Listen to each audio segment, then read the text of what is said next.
We're a go. Okay, we are recording. The meeting of the WSESD of January 14, 2025 will come to order. This meeting is a hybrid meeting, which means that some or all of the public body is meeting remotely, and some are meeting physically in a previously noticed location, where the public may attend to observe, listen, and participate contemporaneously. Please know that while we will strive to provide means for those attending remotely to participate in the public comment period, there may be technical difficulties or reasons that otherwise prevent or interrupt remote public participation. Therefore, it is important to note that open meeting law only ensures the public's right to participate and comment at the public meeting by attending at the designated physical location as posted in the notice and agenda. If a member of the public or of the public body has technical difficulties accessing this meeting remotely, please alert us by email or text, any one of us, and we will do our best to reconnect you. If there are technical difficulties that cannot be resolved, this meeting will continue. I want to begin, first of all, by acknowledging Anna Monders, who is our recorder this evening. Thank you very much, Anna. Anna works with us on a regular basis at the policy meetings twice a month. So, welcome. Thank you. Yes. A couple of amendments to the agenda. The warrants. There is a warrant that reads January 16, 2025, and that needs to be corrected to read December 16, 2024. The second item, if time permits this evening, and it's not too late, we will have an executive session, no action. All right. Regarding the warrants, if a board member feels that an item on the consent agenda warrants discussion, that item will be removed from the consent agenda and will be set aside for discussion. In this way, the consent agenda can be approved in one motion. That request should be made now or certainly before we come to a vote on the consent agenda. Are there any other amendments to the agenda before we continue? Okay, I see no hands. Let's begin with student matters. This is a time for students to comment, offer suggestions. So we'll give it a minute.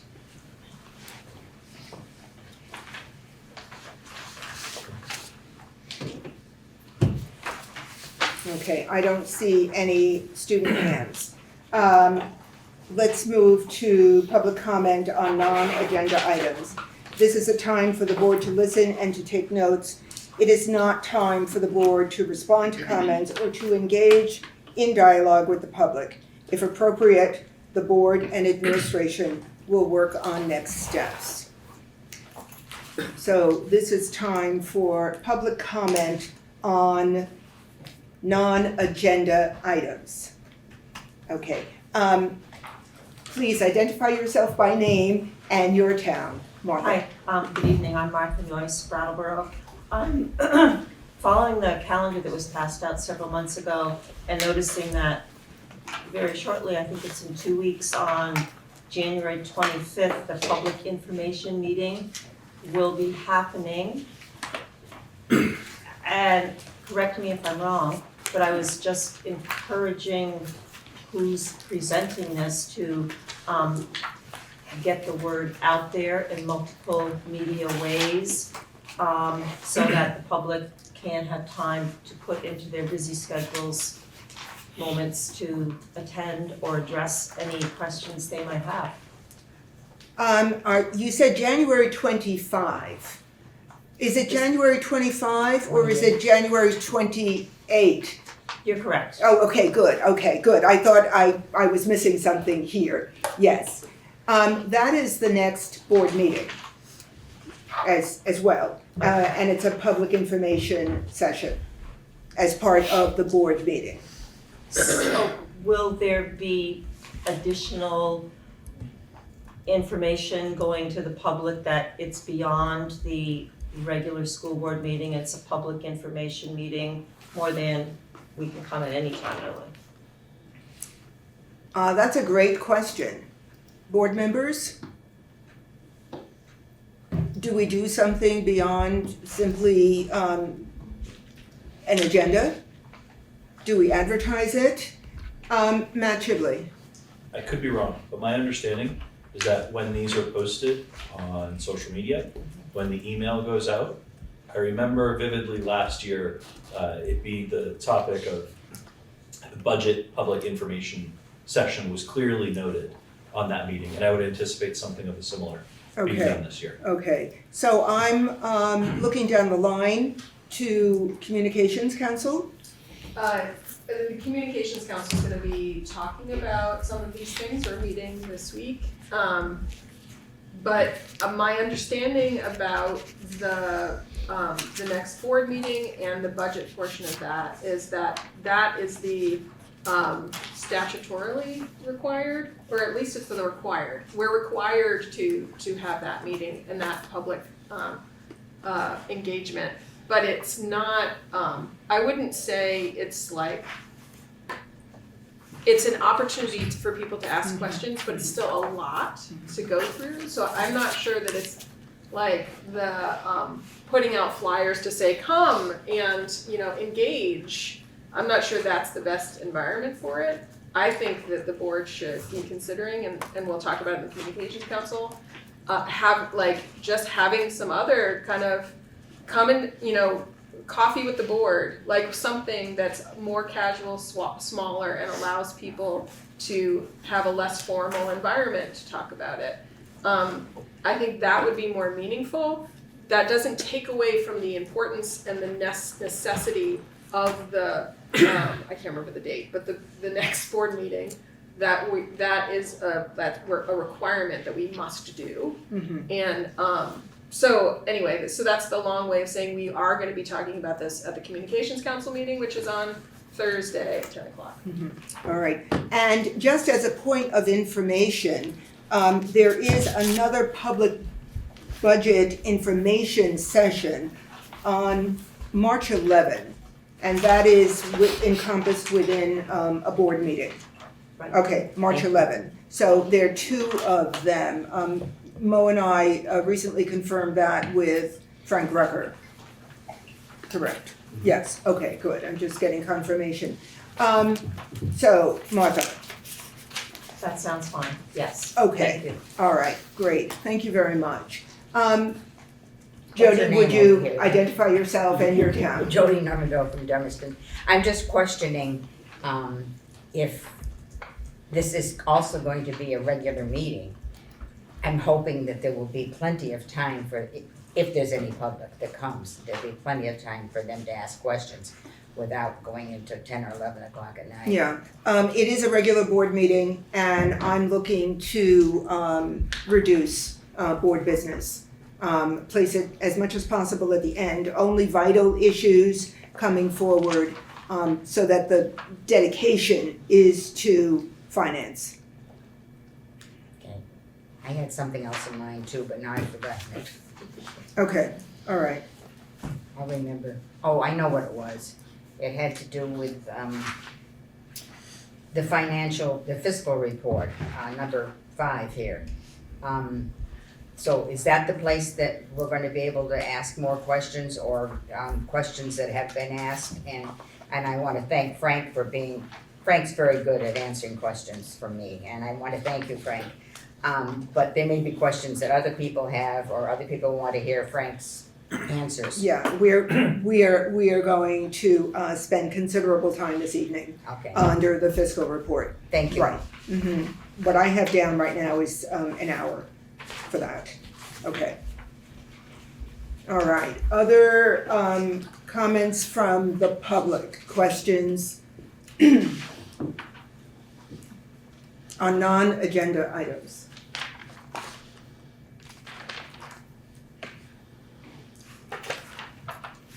Okay, I don't see any hands up, so we're going to move on and just go through a little bit of board business, housekeeping. Board council updates. I do believe that Putney has an issue that Mo made me aware of, that Carolyn Oliver is no longer on the leadership council. I think you have to look to John. Oh, I'm sorry, I'm sorry, I'm looking at you because I know you're a Putney person, sorry. Okay, looking at John. Carolyn is a former chair who's no longer chair, but has stayed on as a member of the leadership council. Oh, I okay. believe was brought to the board for approval in the fall. Okay, because I have a notice from Mo Hart asking that this be raised at a board meeting, so everything's fine. Yeah, we've Good. elected a new chair. Yeah. Okay, great. Okay, thank you. All right. Anything else from board members? I want to just take a moment, a little bit of housekeeping, to go over leadership council coverage, because we have, we're decreased by one board member, but we also have board members who are doing collective bargaining. And are dedicated to that. So Academy School is Colleen Savage, and I'm assuming that's a go. Green Street, Matt Chibley. Oak Grove is a question mark right now. Oak Grove, yes, Matt. I'll volunteer. You're gonna do Oak Grove, and that means you might be doing it for both January and February, Correct. and possibly March. Oh, Absolutely. wow, thank you very much, Matt, thank you. Dummerston is Deborah. Guilford, Brian Reamer, you're good for that. Okay, Putney Central. Yes, that's because I wasn't able to attend this month, though I did send John my updates, so. But I will not be able to for February either, because I have the collective bargaining and it's every Thursday, and we meet the second Thursday Thursdays. Yep. in Putney. So Matt, I don't know if you wanna, if you could do Putney and I'll do Oak Grove for next month. Thursday? Yes, Absolutely. perfect. I will take Oak Grove then. You gotcha. And that way, Okay. because I feel it's important to have, I hated not having a board rep, and Ruby is always my backup, but she's on the bargaining with me as well, so. Okay, so Oak Grove is going to be Kim Price. We For just did it for February, yes. February. And Matt will do Putney for February. And Matt will do Putney for February. Yes. Okay, got it. Thank This is just for February. Middle school is Tim, correct? That's good? Okay, thank you, and you can still do it and with your schedule. Okay, thank you. BUHS, Ruby, Yes. you're good for it? Mhm. That schedule, okay. Regional Center, okay. And early education services. What was decided at the last board meeting? You're doing it? Okay, Tim, thank you very much. Okay. Okay. That takes care of my issue with housekeeping. Anything else with leadership councils? Did I leave anything out? Okay. Board subcommittees and supervisory union updates. Sean Murphy. Yeah, board subcommittees, the finance committee of the WSESD met tonight before this meeting. It was a very well attended meeting and extremely comprehensive in terms of the presentation by Frank Rucker and Mark. And we had a handout, and one of the things that was mentioned is that this budget really does answer the student need in a very specific way, and it's a very reasonable budget. It's only increased 1.2%. So I'm sure we'll go over all these things in detail, but I just wanted to make sure that everybody was aware of the fact that the budget subcommittee, the finance committee of the WSESD did meet and was a very comprehensive meeting. Okay, thank you very much. Thank you. Any other board subcommittee updates? SU update, Ruby? I wanted to update on the Communications Council, as I said before. We are meeting on the 16th at, I believe, 10 a.m. in central office. That's a warned meeting. And encourage anyone to participate. We're gonna be talking about preparation, to some degree, preparations for the annual meeting. Also, candidate, what our protocol is for encouraging people to run, and once we know who's running, how do we get people to understand who they're voting for? So that's the primary focus of that. And then the Programmatic and Performance Equity Committee was going to meet at the beginning of January, but we postponed, and we will meet. We'll post a warning for it in February, and our hope is to talk about high school preparedness. How prepared are our middle schoolers at each of our middle schools for high school, and is there equity in how they are? So that's the hope, is that would be the conversation, and it's a small group that gets together, so that would be good. Okay, thank you. And one question, I just looked at the agenda and I realized I missed that it wasn't on there.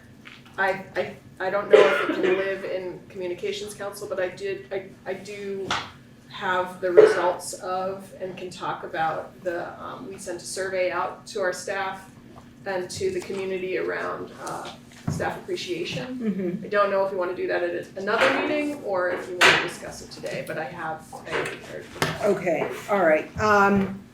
Let's put that on hold for the moment, and depending upon timing, this evening, we can do it at the end. Okay. Okay, so would you remind me about that at the end? Yeah. Okay, well, okay. Oh my God. We've got several people who are gonna do that memory tape of that. Okay. Sean? Yeah, if I could go back to the Finance Committee, I didn't mention that the Independent Budget Review Committee was there tonight, and they will be producing the very valuable document that they have been for the last number of years. And so I think if everybody's, has their ears up and make sure that when that comes out, because it's, I think we owe the Independent Budget Review Committee a lot of gratitude.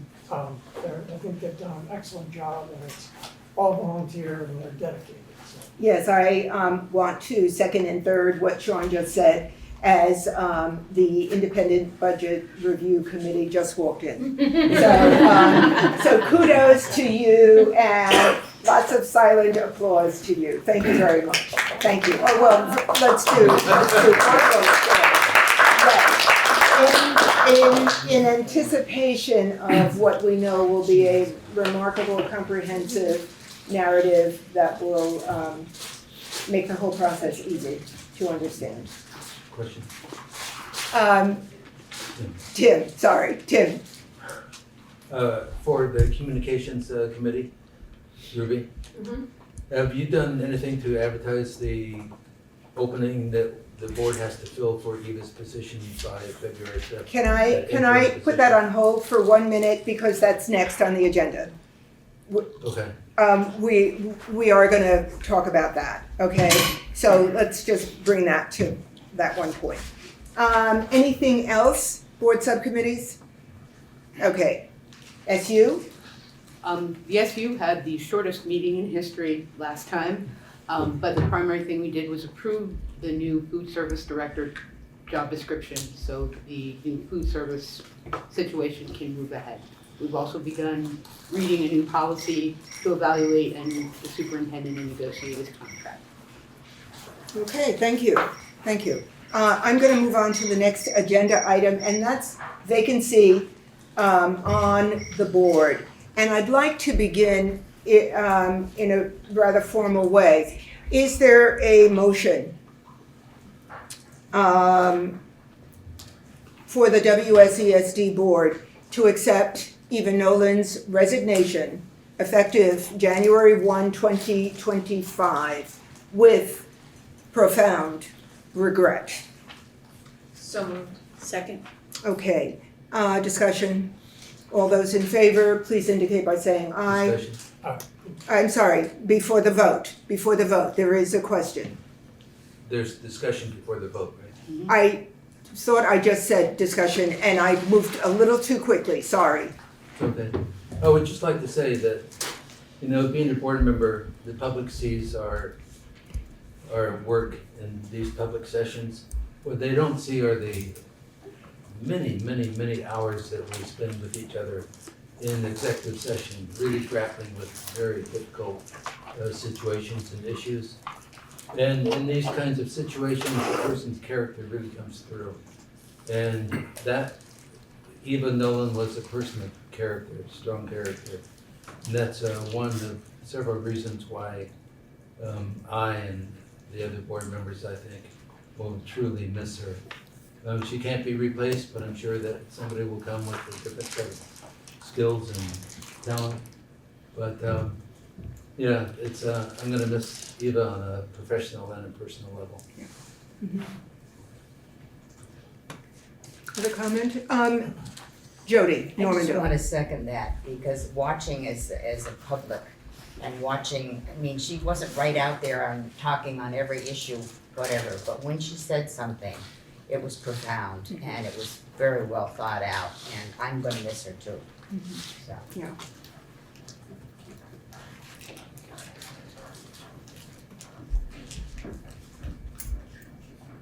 Again, her absence, professionally and personally, is met with profound regret. Any other comment? All right, there's a motion. All those in support of the motion, please indicate by saying aye. Aye. Any opposed? Any abstentions? With this particular vote, it almost feels any opposed. It's a, we feel this loss, yes. So let's go to, there's an advertisement out in the Reformer, and the deadline, so let me back this up a little bit. Eva's departure creates a vacancy on the board that exists until the election March 4. And exists even beyond that because it's the current board that is seated at the district town meeting.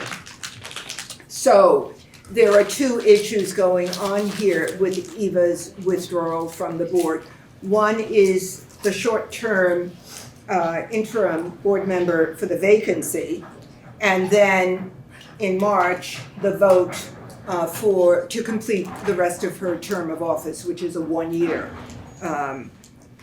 term of office. So, Tim, you had a question. Yeah, I just wanted to know if the communications committee was going to advertise that opening. So, just as a reminder, the role of the communication council is really to amplify and distribute things that are generated from the district and from this body. And so we don't do things that aren't directed by this body. And so this is, coming together is really important in talking so that you all can give direction. And that's why we have a meeting directly after this one. So that being said, there are sometimes moments like this where things have to happen quickly. I'm assuming Mo, in conjunction with Mark and Deborah, did create a graphic that is what was posted on social media, and the Communications Council did promote that graphic. And that graphic essentially says what Deborah just said. The deadline, which is tomorrow, for submitting your letter of interest, how to submit it. And so we've tried to kind of bang the drums a little bit. I think that after this meeting, I'll post around to all of I try not to pester people too much, but I'll post around to all of the different town groups around it, encouraging people to encourage people to step forward. It's a challenge. What I've heard, a few people have reached out to me with questions. It's a really challenging thing to ask someone to step up for such a short amount of time. But hopefully we have, I don't know if there's been anyone that's expressed interest formally, but hopefully we have some people. So anyway, that's to say we have done some promotion, and we hope to do more. So as I stated, it is in the Reformer, and it has been posted on social media. And we have, I have received 2 indications of interest. So I just want to say that, and the deadline is tomorrow. Tim, do you have any other questions? No, if we hadn't had applicants, I would have suggested postponing the deadline, but since we have 2, that's fine. We have 2, yes. Jody? I just wanna make sure that the future dates, the Reformer had the wrong date for town meetings. It had the 3rd instead of the 4th. Okay. It had Monday instead of Tuesday.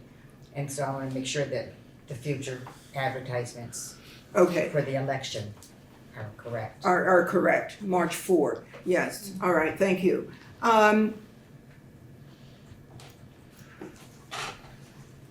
So the other point that for those of us who have experienced the procedure for filling a vacancy in the past, that has required that we go to the select board of the given town. And of course, we're talking about very specifically a Dummerston resident. That must be the case. We no longer have to go through the select board. This is a decision made by this board. So the procedure has been amended, and that was confirmed by Pietro Lynn's office.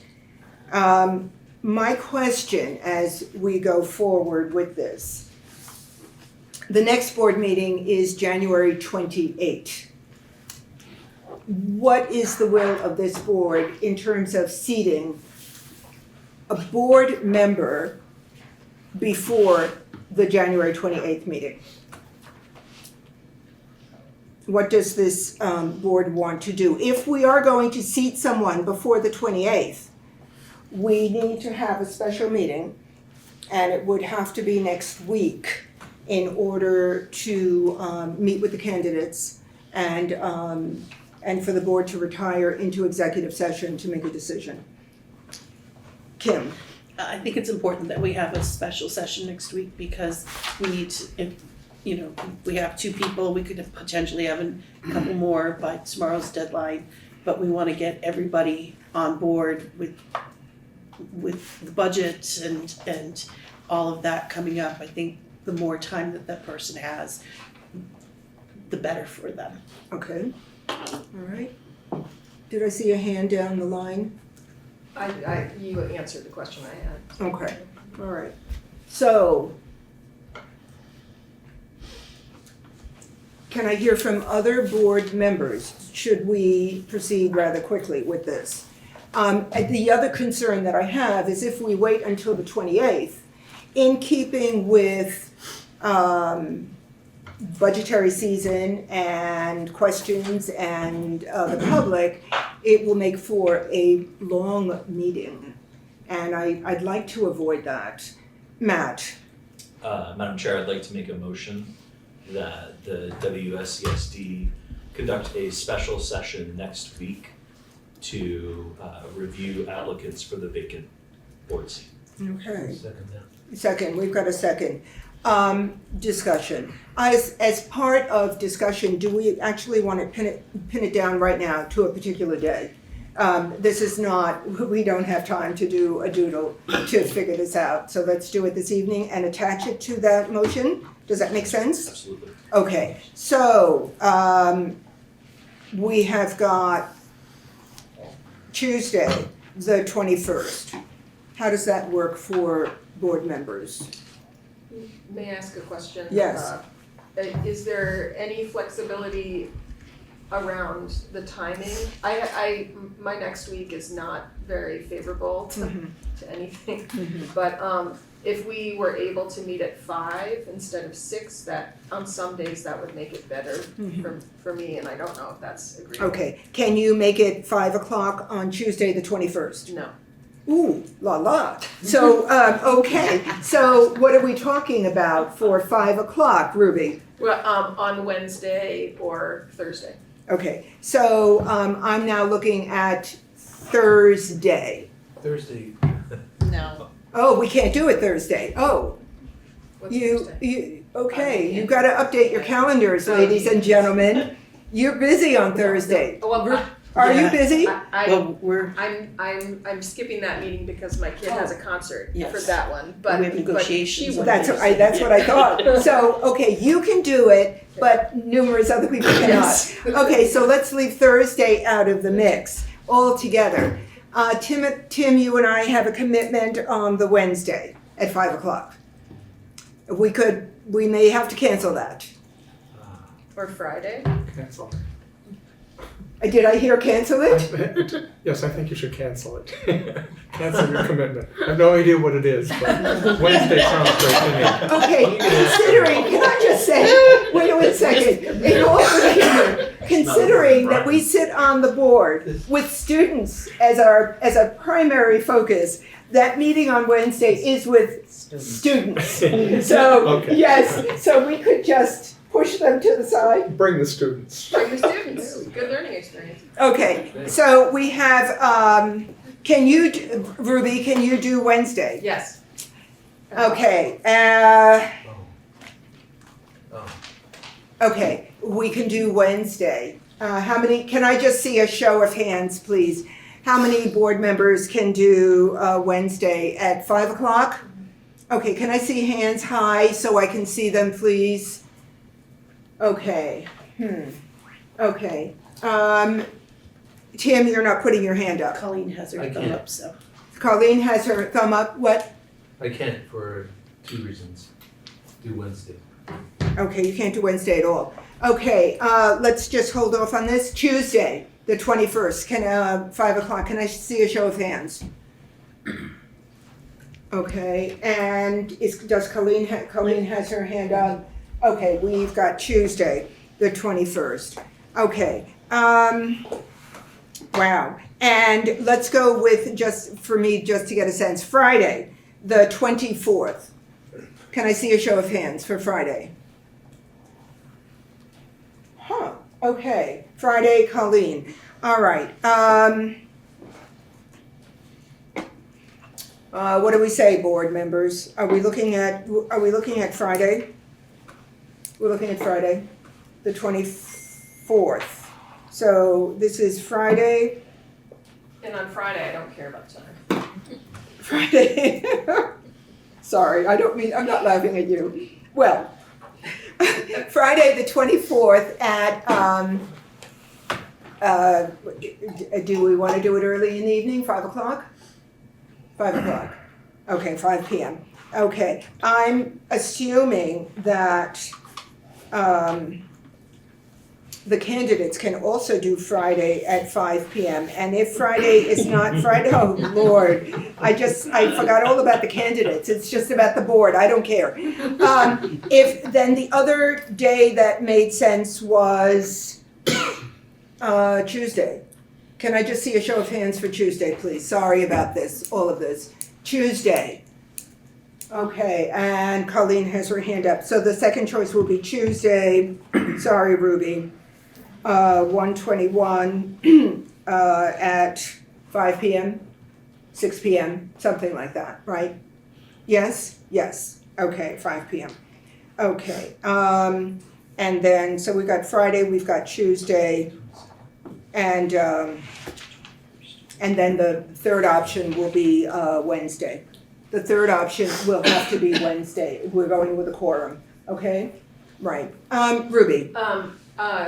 Just as a reminder, I feel like in past instances when a candidate couldn't make it to some Yes. time, they had an opportunity to, or they were requested to submit some kind of statement. Yeah, And it might be good to ask them all to, I already have statements. you do. I do have statements, but there is something to be said for meeting with a candidate, whether it's Yeah. via Zoom or in If we person. can. So I'm really gonna push for, in person. Okay, all right, thank you.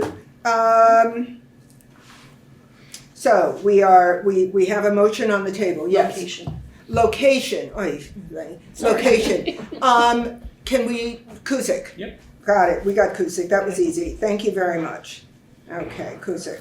All right, so the motion, can we rephrase that? Of course, that the WSESD hold a special session next week on either Tuesday, January 21st at 5 p.m. or Friday, January 24th at 5 p.m. to review applicants for vacant board seat. Got it. Okay, thank you. And that was seconded, the motion was seconded, I do believe. Any further discussion? Okay, all those in favor, please indicate by saying aye. Aye. Any opposed? Any opposed? Any abstentions? All right. That takes care of the vacancy. Any other concerns about the vacancy? Okay, so it is 22:07, and we are moving on to the fiscal report.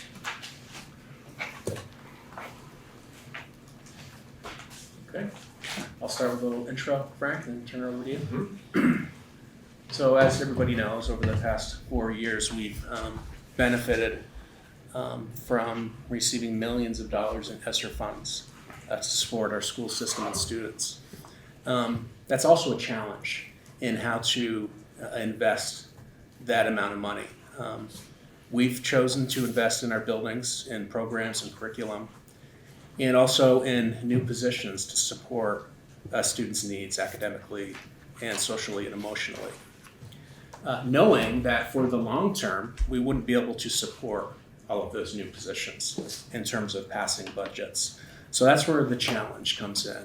And we've been very cognizant of that in our budgeting and planning, especially the past 2 years.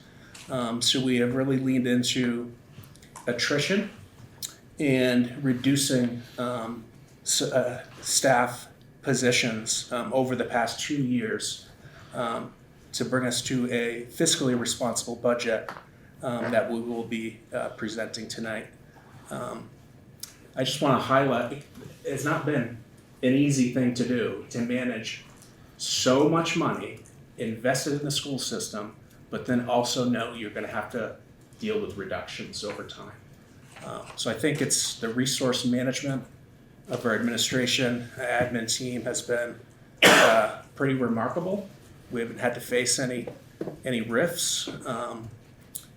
It's all been through attrition and really thinking ahead, planning for this year's budget. So just wanted to provide that brief overview of the benefit of ESSER and also the challenge that money has posed. And Frank is going to walk us through a budget that sees just a 1.2% increase from last year's. Okay. So most of you that attended finance have a copy of this, so maybe if you could circulate that for, make sure all the board members get a copy. This is a document that's also on the website. It's a brief update from the draft that we reviewed on December 17th. So I'll let that circulate, and if anyone wants to access it online, it's under the SD agenda, under the finance. So what we have here is an update that reflects primarily the new data from the Agency of Ed around our Career Center enrollment that actually added 128,000 in cost to UHS, because as we have more kids accessing our Career Center program, we have to run it through the funding formula and account for that. That also comes with revenue, state revenue. Can I stop you 1 second? Sorry, are there any additional copies? Are there, I think there, Pass them along. If how many are we? can I just see on this side? Anna, do you need one? Yeah, Anna doesn't have one, I know that. Yeah, that's what I was noting. Can we pass this down so that, how many do we need on this side? We're good. You're good? Okay, all right, sorry, thank you. I just wanted to make sure that our recorder had the document. Sure. Thank you. Okay, so this proposal incorporates that agency of ed change, and then as Mark was saying earlier, we've incorporated some updates around a couple of retirements into this document. But overall, your first draft was $67,783,000. This draft is $67,784,000. So it's just virtually unchanged, even though there were some fairly significant updates that were incorporated. But on a net level, not a significant change. And what was favorable is, particularly with the Career Center assumptions, by the way, if you wanted to look at the detail of that, it's on page 3 of this handout, provides the assumptions around calculating the tuition allocations to not only UHS but also to our non-member districts that attend the Career Center. And then it also identifies how we compute the revenues that go along with that. But after incorporating that in to this draft, we have budget proposed, as Mark has indicated, 1.2% change from the current year. When we turn the page on the handout, I've updated those highlights that we looked at on December 17. And I'll spend a little time on those tax rates because we've incorporated the Act 183, a new funding rule into those tax rates. But on page 2, we spent a fair amount of time in detail on the Finance Committee. I'm glad to answer questions. I don't think we'll go into that level of detail, but the good news is we're projecting tax rates to decline as a result of this proposal with the current AOE data that we have. The other thing that's notable is the agency that did drop the excess cost penalty down from $16,100 per student to $15,926. That's right in the middle of the page. That's a number that really defines fiscal responsibility, or maybe the lack thereof. And you can see we are under that number at $15,798. So this budget does not trigger a tax penalty. An update that I actually just received this afternoon, the agency has increased our student count, the weighted student count. We were about 3782, I think, in the earlier draft, and they're giving us more credit for our students in poverty, which is one of the largest weights in the formula. And so that has increased our student count, which reduces our cost per student, which reduces our tax rate. In the highlight sections around cost drivers, you see overall this budget is up $795,000. We've identified about $1 million of those cost drivers, primarily health insurance increases, $663,000. We have a reserve for the negotiations that we're in the middle of, and for salaries and benefits. And then we experience significant increase in special education based on the needs of our students. So that's incorporated, but obviously that number is larger than the total budget increase. And that's because there are many offsets, but in terms of one of the more singular large offsets is the reduction in capital spending for fiscal year 26 versus 25. So that's how some of the spending increases are offset by some of the decreases. Related to capital, at the very bottom of the page, you see a reference to the fiscal year 25 through 27. You know, so for the 3 years, we still have 12 million in planned improvements, and that's all part of the capital plan that we have reviewed and will continue to do. The other area we spend a fair amount of time on in finance, almost all of the time, is on page 4. And I'll summarize the discussion, but you know, Sean or anyone who wants to elaborate, please do. So page 4 is the statutory required sort of information I've added to the document so that we could follow the old way of calculating school property tax rates and then the new way. The new way is part of Act 183 that goes into effect July of 2025, which is this proposed budget year that we are looking at. Down on those lines 40, 41, 42, 43, 44, this is where you see a favorable projection on our tax rates. So for example, in Brattleboro, the current adjusted tax rate, and that means the school board budget being adjusted for real estate values this year is $1.93. You see that on line 40. And the way, and I'm talking about the current year. So the way we get there is taking that line 20, $1.50, that's the non-affected real estate market.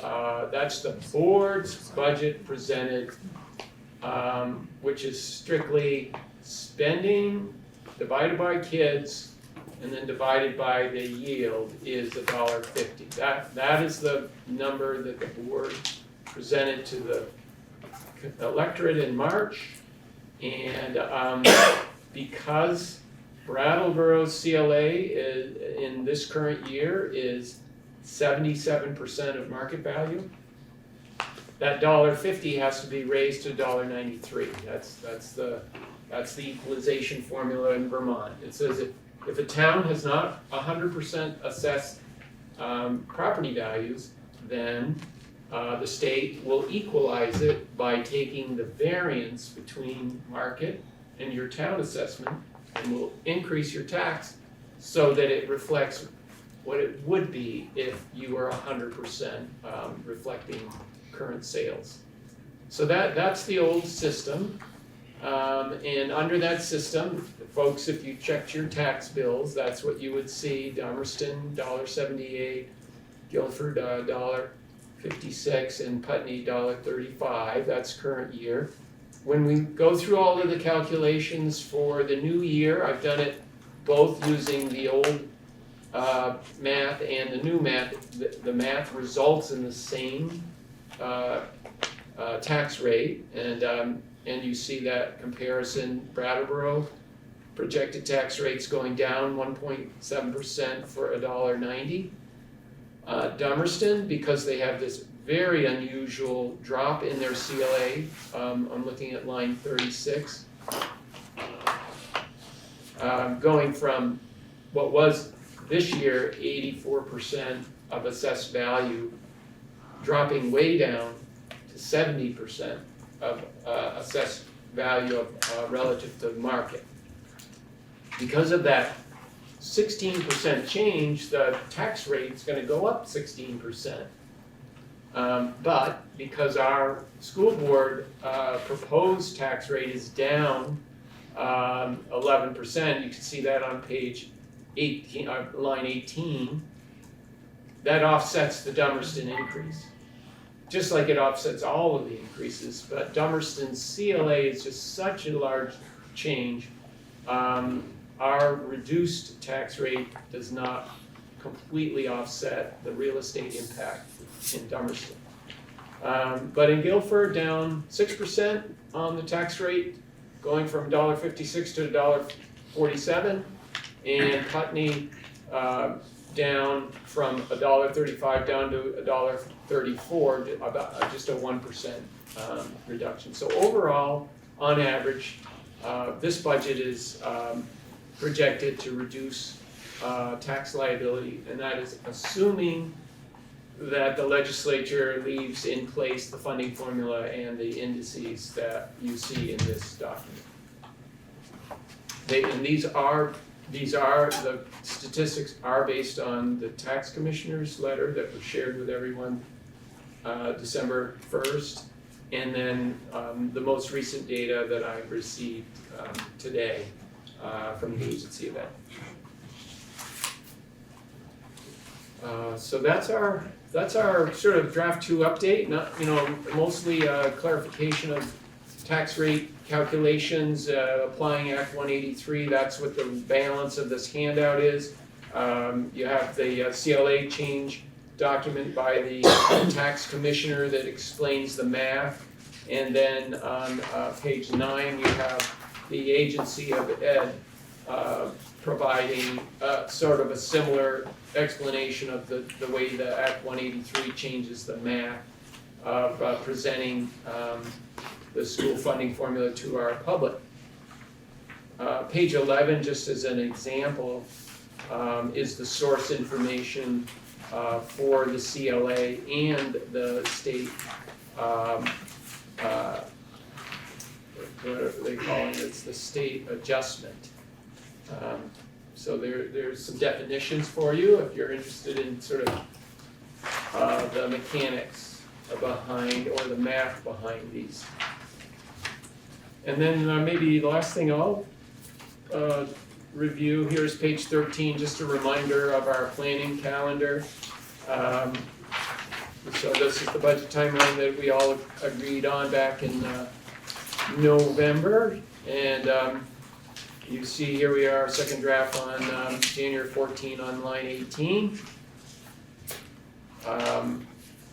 Hopefully, I know the Secretary of Ed has corresponded with Mark indicating that within a day or two we should get a final verification of a number of our statistics that we will review and then accept.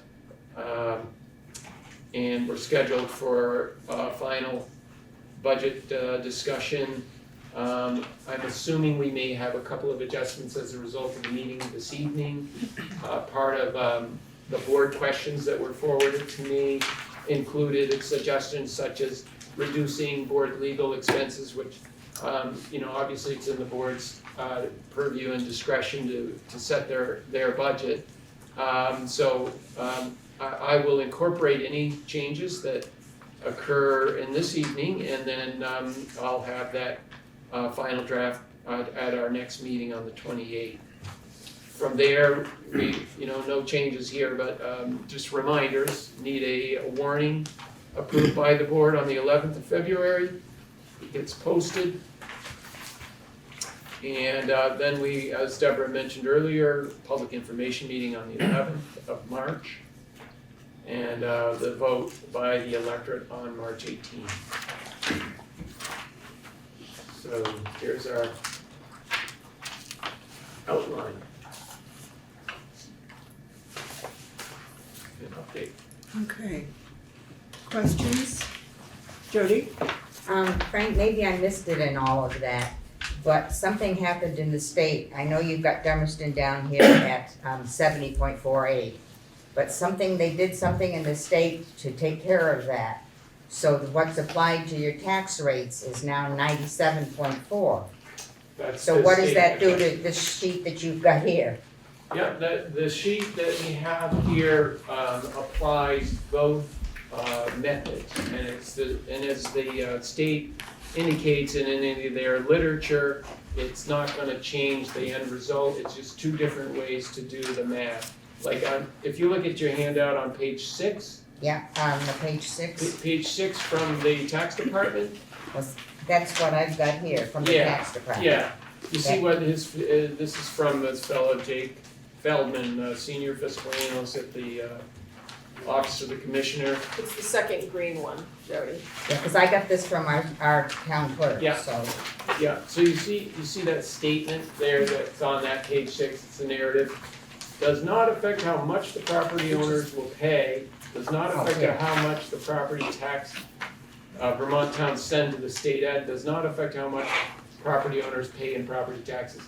They're just telling you that they have changed the way in which they present the calculation.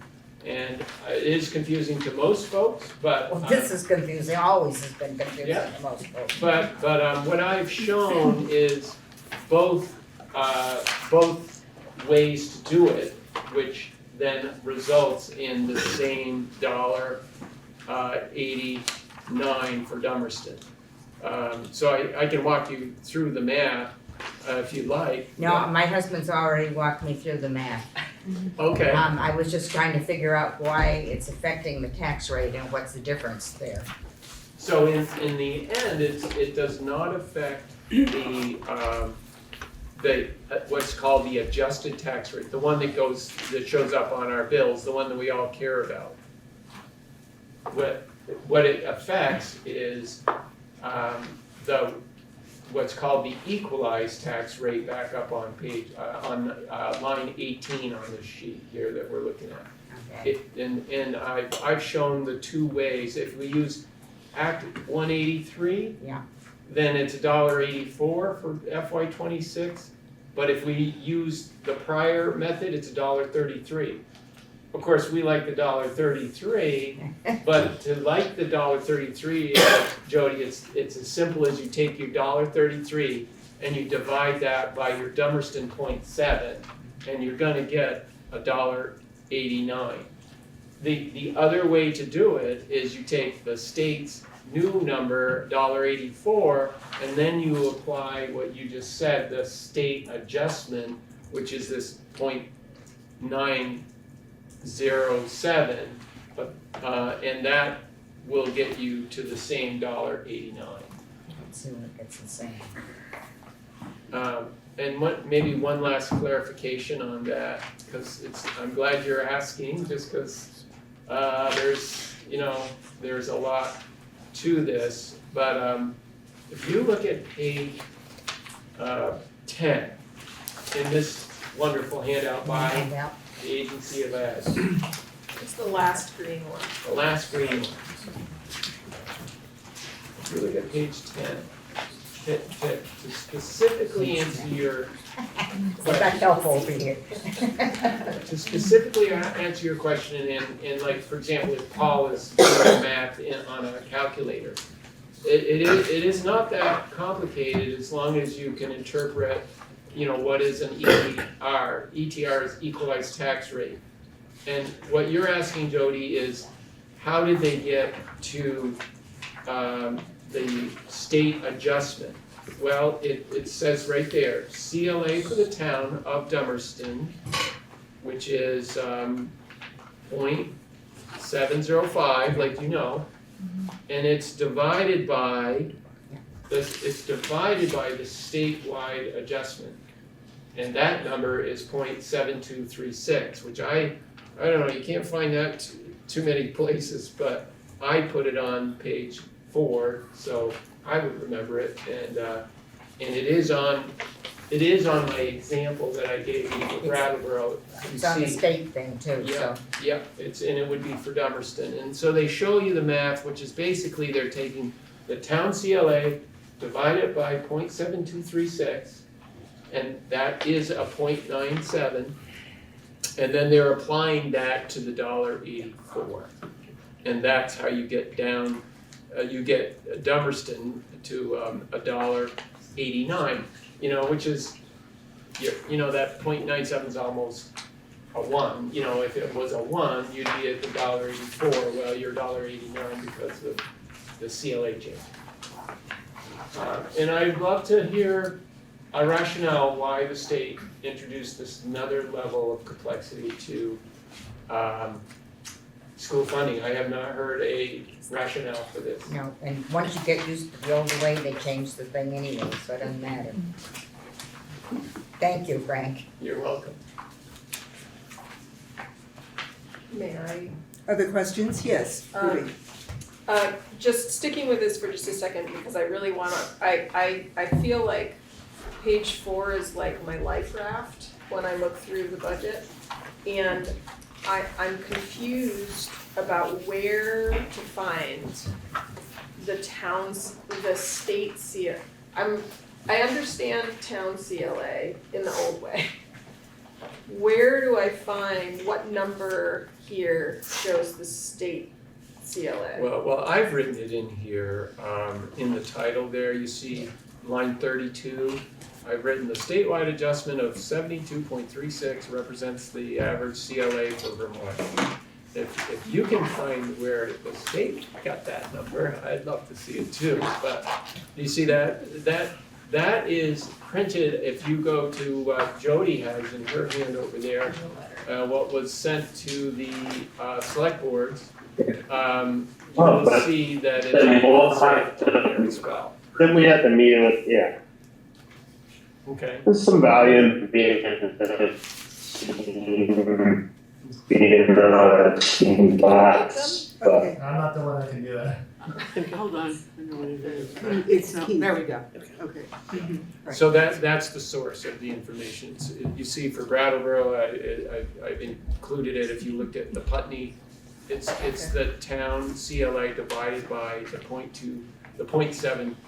Yeah. You see that, 0.7236, So that's the The source. statewide adjustment, those words Yeah. also mean statewide CLA, or like CLA state That's in right. the formula, okay. Yeah, and down at the bottom of the page 4, I've added these definitions. I've pulled these from all kinds of places so that I could understand it myself. But you see, I've got under definitions on page 4, all the little acronyms that the state has put out there. I've included and defined them. And you can then apply that to this page 4 if you wanted to follow the math. It is actually pretty straightforward once you do it. Because it's only multiplying and dividing. It's not a lot. It's not like a calculus or no tangents or cosines. Can I ask one other clarifying question? So I now understand where to find the CLA state. The thing that's confusing me a little bit with this page 4 is there's this historical references to the town CLA. And so I'm wondering if when I'm thinking about that formula and trying to do that math, what lines am I looking at that are specifically town CLA now? Right here on line 35, see that line 34 says common level of appraisal statistics. Yeah, so those are the town CLAs. Those are what are on that correspondence that goes to the select board. I've put it in here as a way for us to make some sense out of all of this. Particularly in that, what was the change in the CLA? Without knowing that, you wouldn't be able to explain why is Dummerston up and all the other towns are down. And the answer is because Dummerston CLA dropped 16% and everybody else was substantially less than that. Okay, thank you. Carrie? Carrie Amadon. On that same vein, lines 34 through 38, are they historically correct for the previous columns, but the yield is not? The yield I have restated just fiscal year 25. Okay, so fiscal year 25 is restated, okay, Yeah. thank you. Now, but line 2, if you wanted to go back to like a town report, that is what was on your town report. Okay, but line 1 is not. That is correct, Okay. yeah. Yeah, so line 2 allows, just like the CLA, it allows you to see, okay, what was going on here other than just a bunch of math? And that, this is where there's a substantial relief for the whole state, given that the yield has gone from 9,008 to 11,008. That creates a substantial relief for the whole state. It means that property values have risen, and $1 raises a lot more money in the projected year than it would this year. And because of that, we can spend about the same amount of money and have about the same number of kids, and our taxes are going down. If that yield dynamic didn't exist, we would not be in a favorable situation. And in general, this is, there's a lot of emphasis on property tax calculation. I always like to remind people the more important number is line 21. For whatever reason, people don't ask about it. But it's the income sensitivity cap. About a third of the state ed fund is raised by property tax, homestead property tax. Another third is raised by the non-resident property tax. And then the rest of it is income tax, sales tax, all kinds of other sources of income.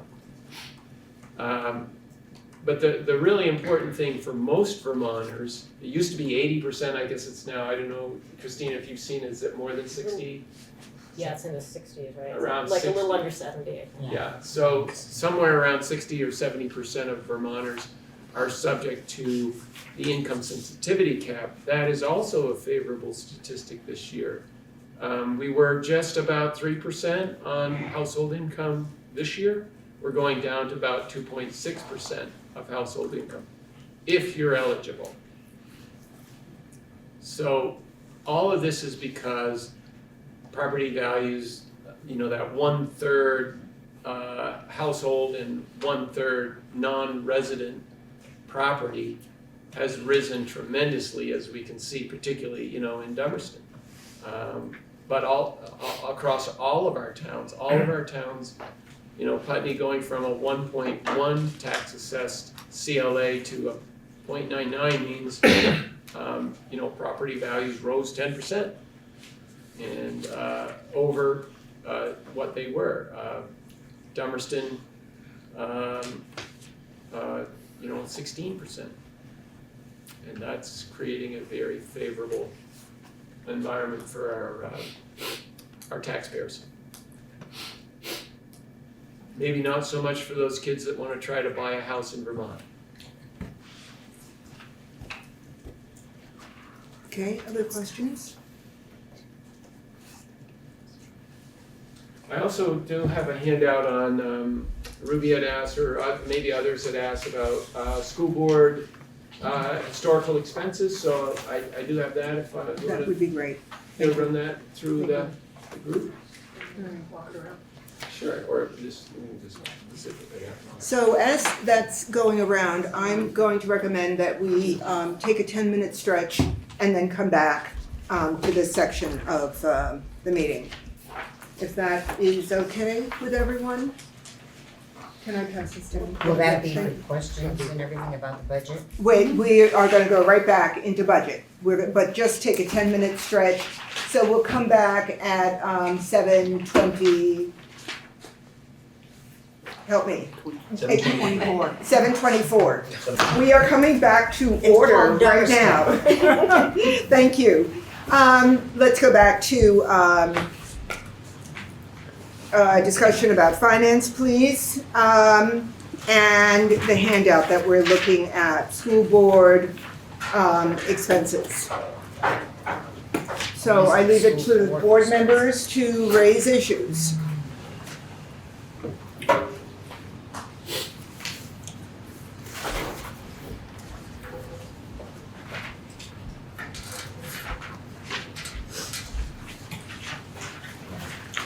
Ruby. Hi.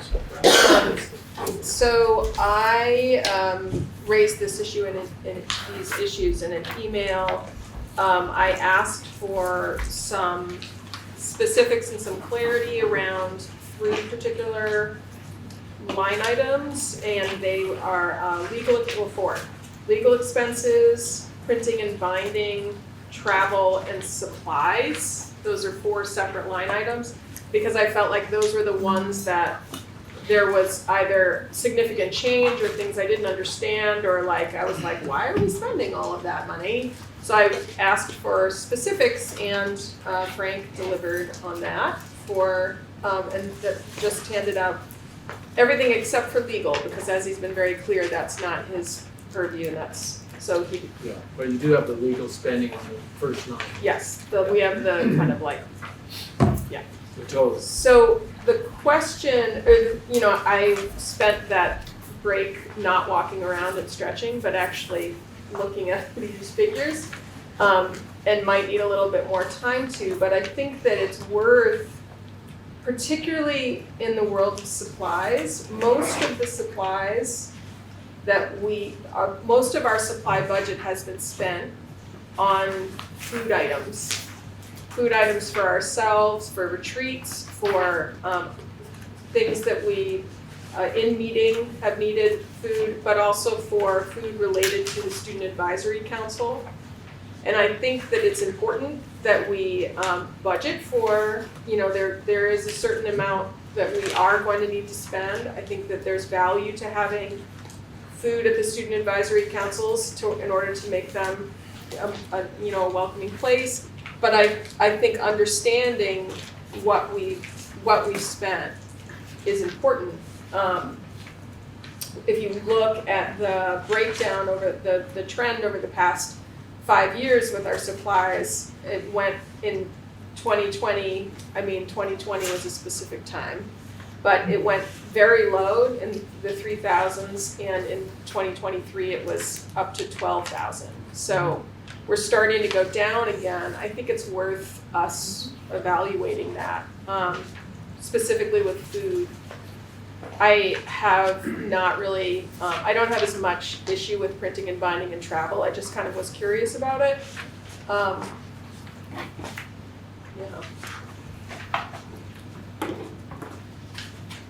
have a question. Yes, Sean. Yeah, Sean Murphy. I was just looking on the 225-page budget, and I can't remember exactly where to find the school board on those pages. But I think the total budget. I'm sorry, you just got a response. What was it? Page 172 on the page reference at the bottom of the document.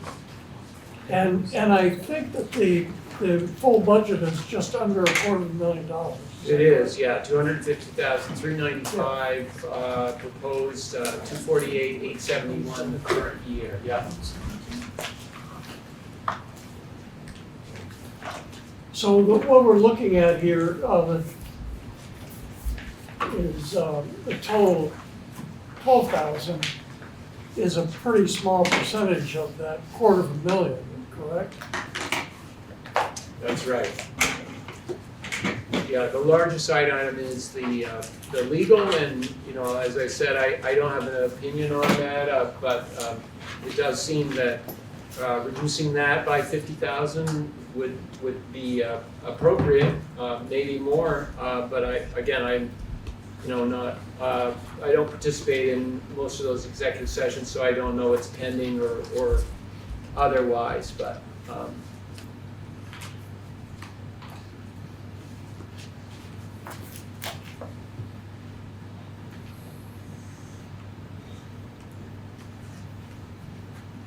Sean, Sean, Yeah. did you have another question? Um, Or, and questions, Well, I'm just trying to, we can go back and forth yeah. with this, no, yes. I'm good, thanks. Okay,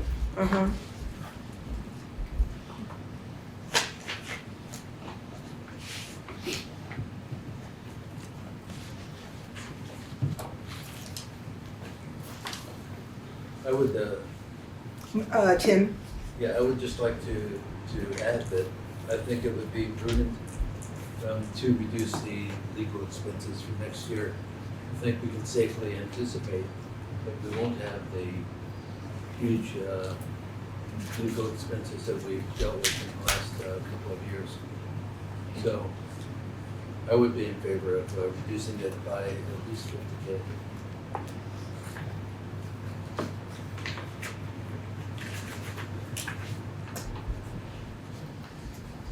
May I say something? We're reducing it, let me just ask, we're reducing it by 50K from what amount? Isn't it, Frank, Is this- 135 right now. 130? It's 135.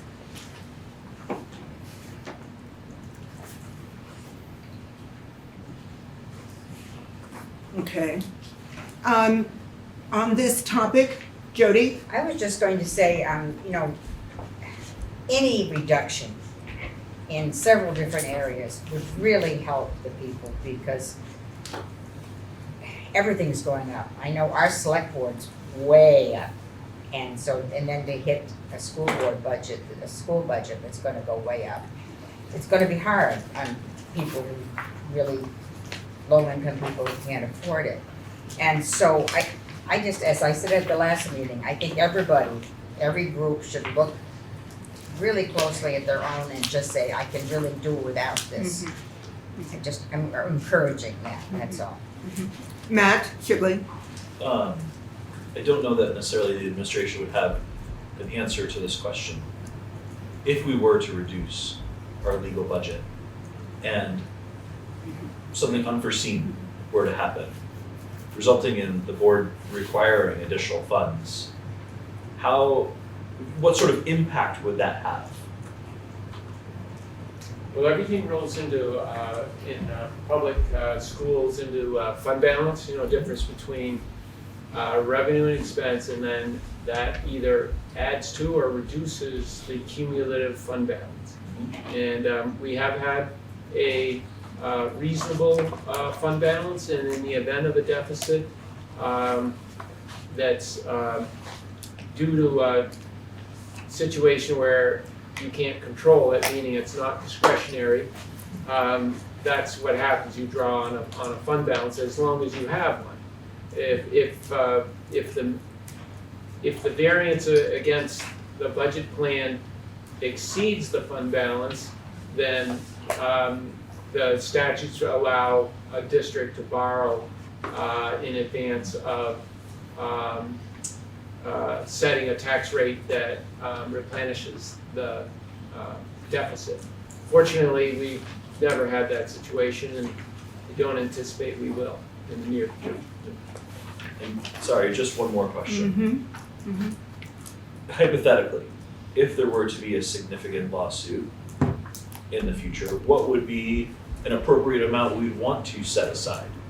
Well, typically that would be covered under insurance, and you would not need to have a reserve for local funds. That's why we pay nearly $500,000 a year in insurance premiums for workers' comp, liability, property, and board errors and omission.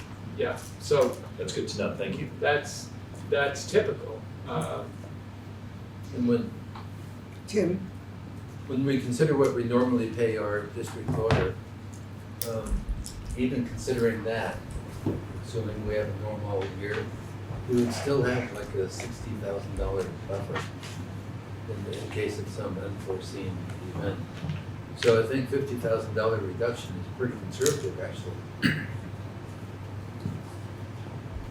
But Ruby, you're doing the numbers. Could you verify that? Sorry, I was trying to look at something, say it one more time. The allotment now for legal services is 135. If we reduce it by 50,000, that's 85,000. And normally, we spend, I believe, for a district lawyer, about 26,000.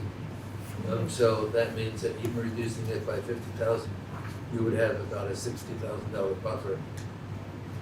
I think that's reasonable.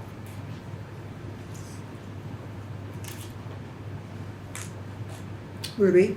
to kind of stay in that same thinking, I guess I realize we don't have the detail for the legal expense here, but a question I have is, is that line item only solely for legal, or is it professional? Are there other professional expenses that live there? Because that, like if we primarily have one at this juncture, we have one legal firm that we use, that it's easy to say, well, what did we pay to them? But if it's also some other consultant or some other way in which we're using professional services, then I feel less confident about that decision to reduce. So I don't know, I'm not sure I've gotten an answer to that question. I don't know. Mark, you might be the person to answer it. Yeah, that line item is for legal fees. Only legal fees. If you did have a workshop, or you typically have not, but as Mark is saying, typically it has been pretty exclusively for legal fees. But if you had any kind of a professional service contracted, I think a few years ago the board did what was that, climate? Overtree. Something like that would have been a professional service. I don't think you renewed that, right? No. Yeah. So, but that's the only other type. So, again, it's board discretion. So you should be able to predict that based on your planning. So let me just confirm what you just said. The cost of Overtree was embedded in legal expenses. It's embedded in professional services, and that's what that line is. Professional contracted services. Let me just see where are we? Professional. Yeah, right here, other professional services. Okay, got it, all right.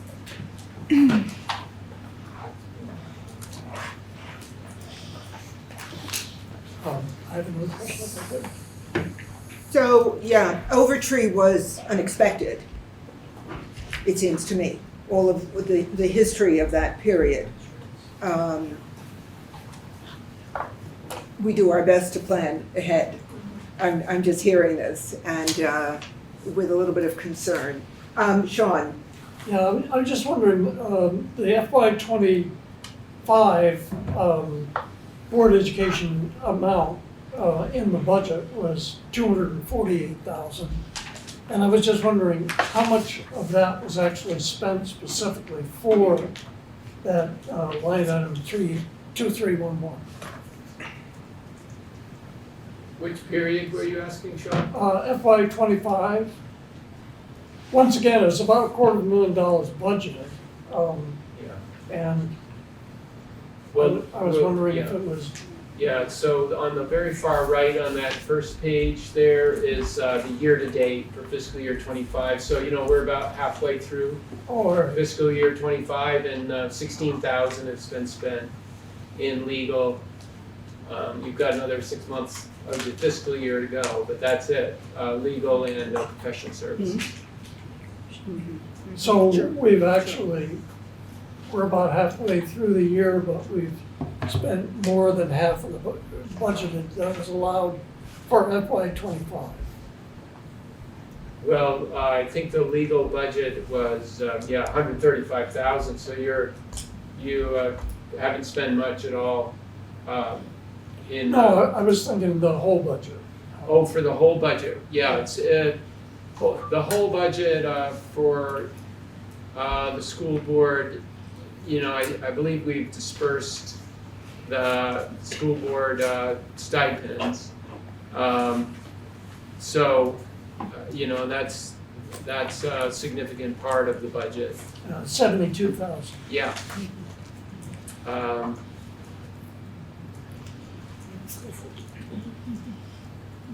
So, yeah, there's no significant variances in the current budget, or one that would be of concern in terms of going over where the most conspicuous variance from the budget plan is the professional services. 135,000, only spent 16,000 year to date. So there is a purchase order for another 3,300, so 115,000 available for the remainder of the year. Kim?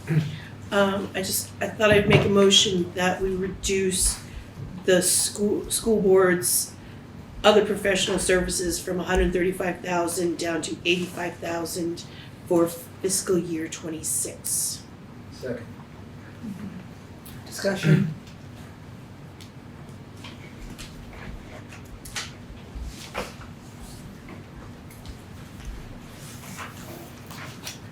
Okay, Matt? Would there be utility in consulting with Pietro in advance of reducing that budget line item? In general, I'm in favor of it, and I just want to make sure I'm being responsible with this vote. I think a number of us can hear his voice right now, at least I can hear it, where he will straddle the fence on this, right? I mean, what is, right? It's like, can you project the crystal ball? I think we can assume that's the direction we would go in. We know that there are potentially pending issues facing us legally. And so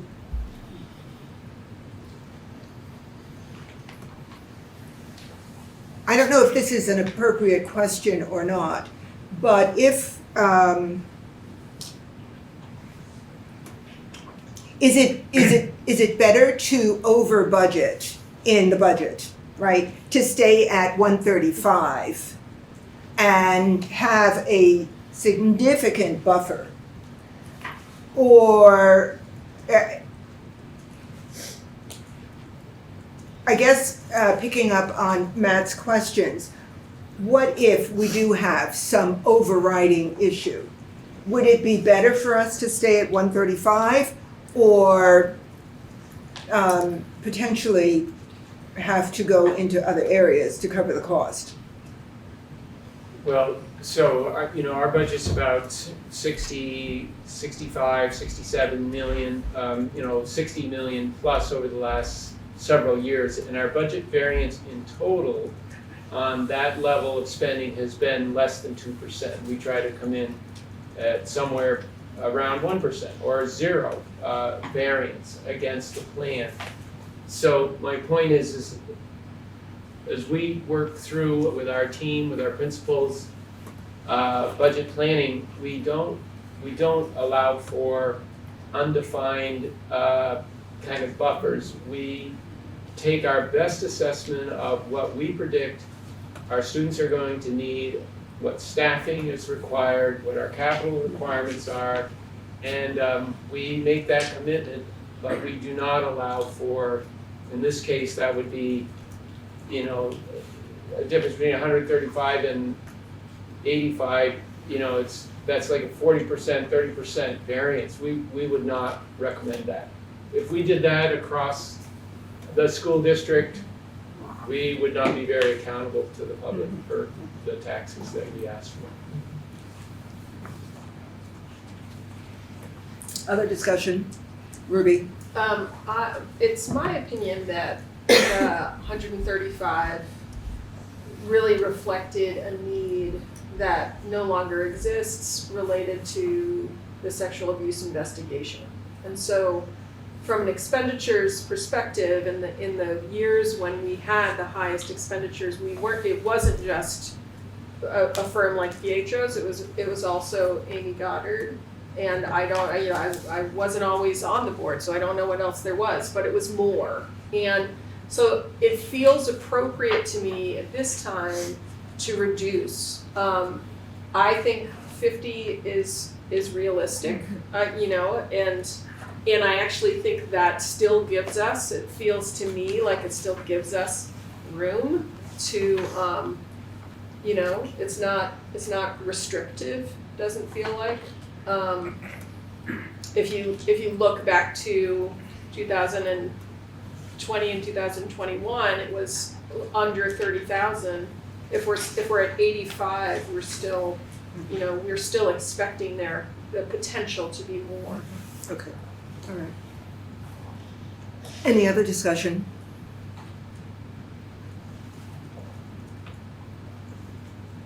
Okay. And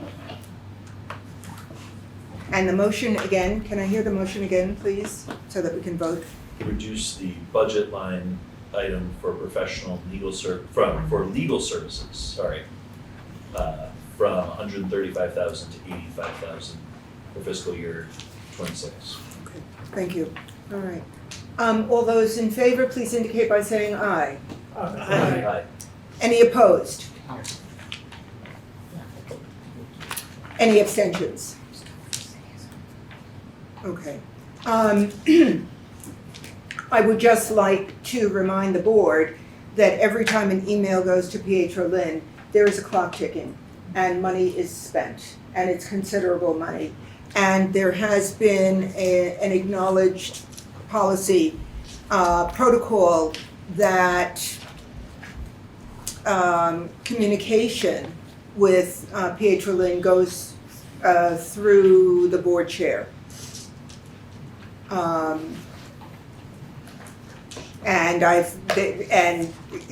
It's he is our go-to person for sure.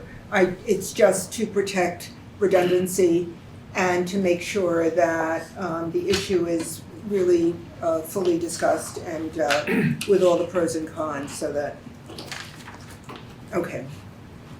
So I hope that meets with board satisfaction. If it doesn't, I really would like to hear that now, because it will make a difference in terms of cost.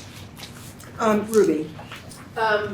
Another budget area is printing and binding, and that I feel like that particular budget item the board pays for, but really the administration directs. And it feels to me like 5,000 is not enough. Like printing postage costs have gone up at least twice in the last few years, and we have an expenditure of almost 5,000 that's just for postage. So this year and last year, when we've budgeted 5,000, it's under what we need.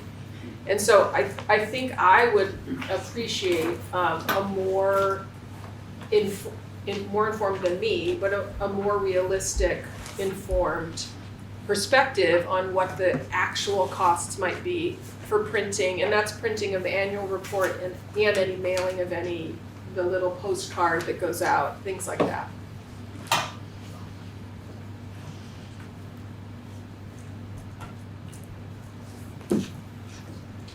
I don't have that figure at the top of my head. I mean, it's in here in terms of historical. Last year we spent 7,600, but last year we also had some weird little additional expenses related to printing, which sometimes happens. So that was last year. And the year prior, we spent just under 5,000, but that was, expenses go up. So. And the current line is 5,000. Well, no, the current line is 5,000, and we have expended just recently related to just for postage. We spent 4,800. So I would guess, just from my own workings with printing in my own professional life, that increasing it to even 7,500, we might not use it all, but I would rather not be surprised by an increase and see a little bit unused than what's happening now. Yeah. So I guess I'd motion to increase the printing and binding line item to 7,500. From what is it? From 5,000. Okay, there is a motion. Is there? A second. We got a second. Okay. Yes, we have a second. Discussion.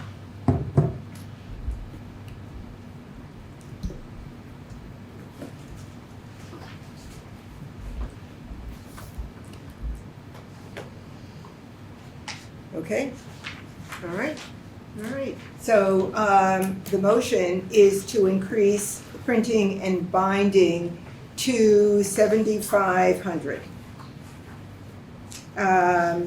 All those in favor, please indicate by saying aye. Aye.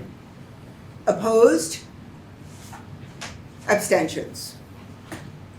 Good, thank you.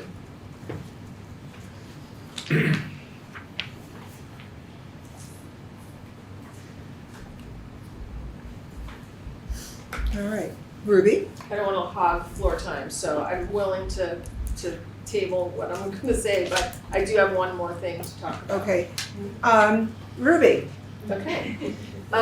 So the supplies budget, as I mentioned before, reflects food, it reflects our Zoom account. It's a very important part of what we pay for. It also reflects the expenses related to staff appreciation. And so in last year, we spent a little under 5,000 on staff appreciation. The year prior, we spent a little under 7,000 on staff appreciation. The way we've articulated it is we don't want to, we have had a goal of not spending no more than $9 per person, and we underspent last year. This year we have in our budget, we have worked in that expense, although we are asking ourselves whether or not it makes sense to expend that.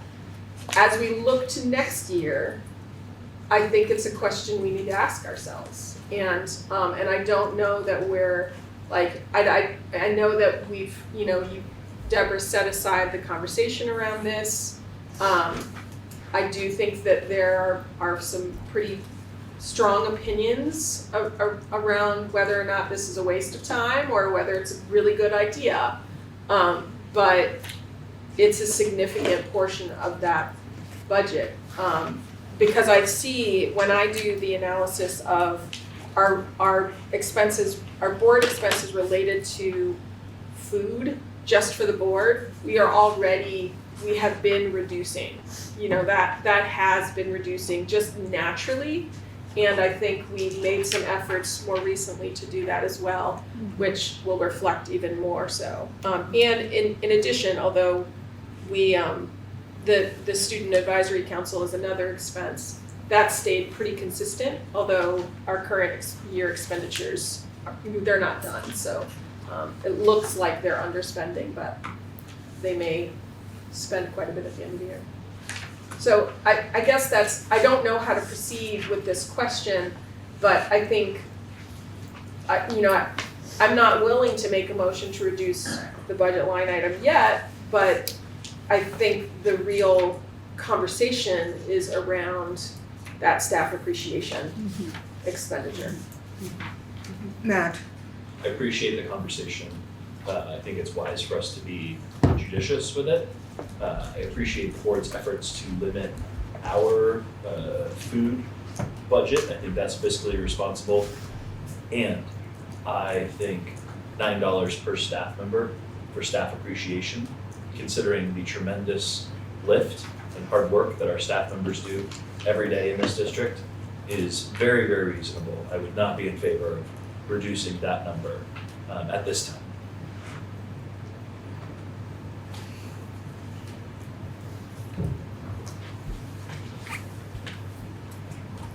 Nancy?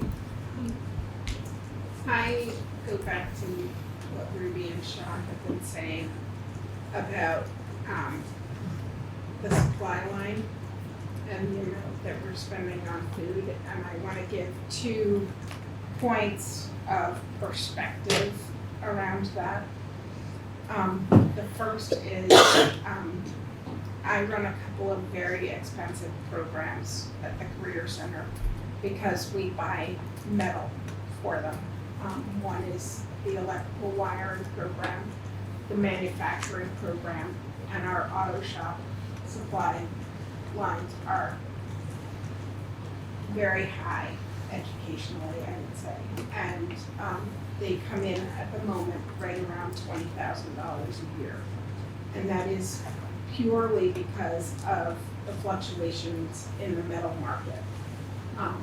Buying metal wiring, house wiring, as you can imagine, is incredibly expensive, and it includes a lot of copper.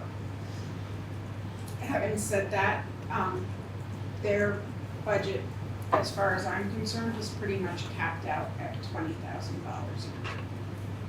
as far as supply goes, and that is the supply line for 32 students to learn how to wire a house each year.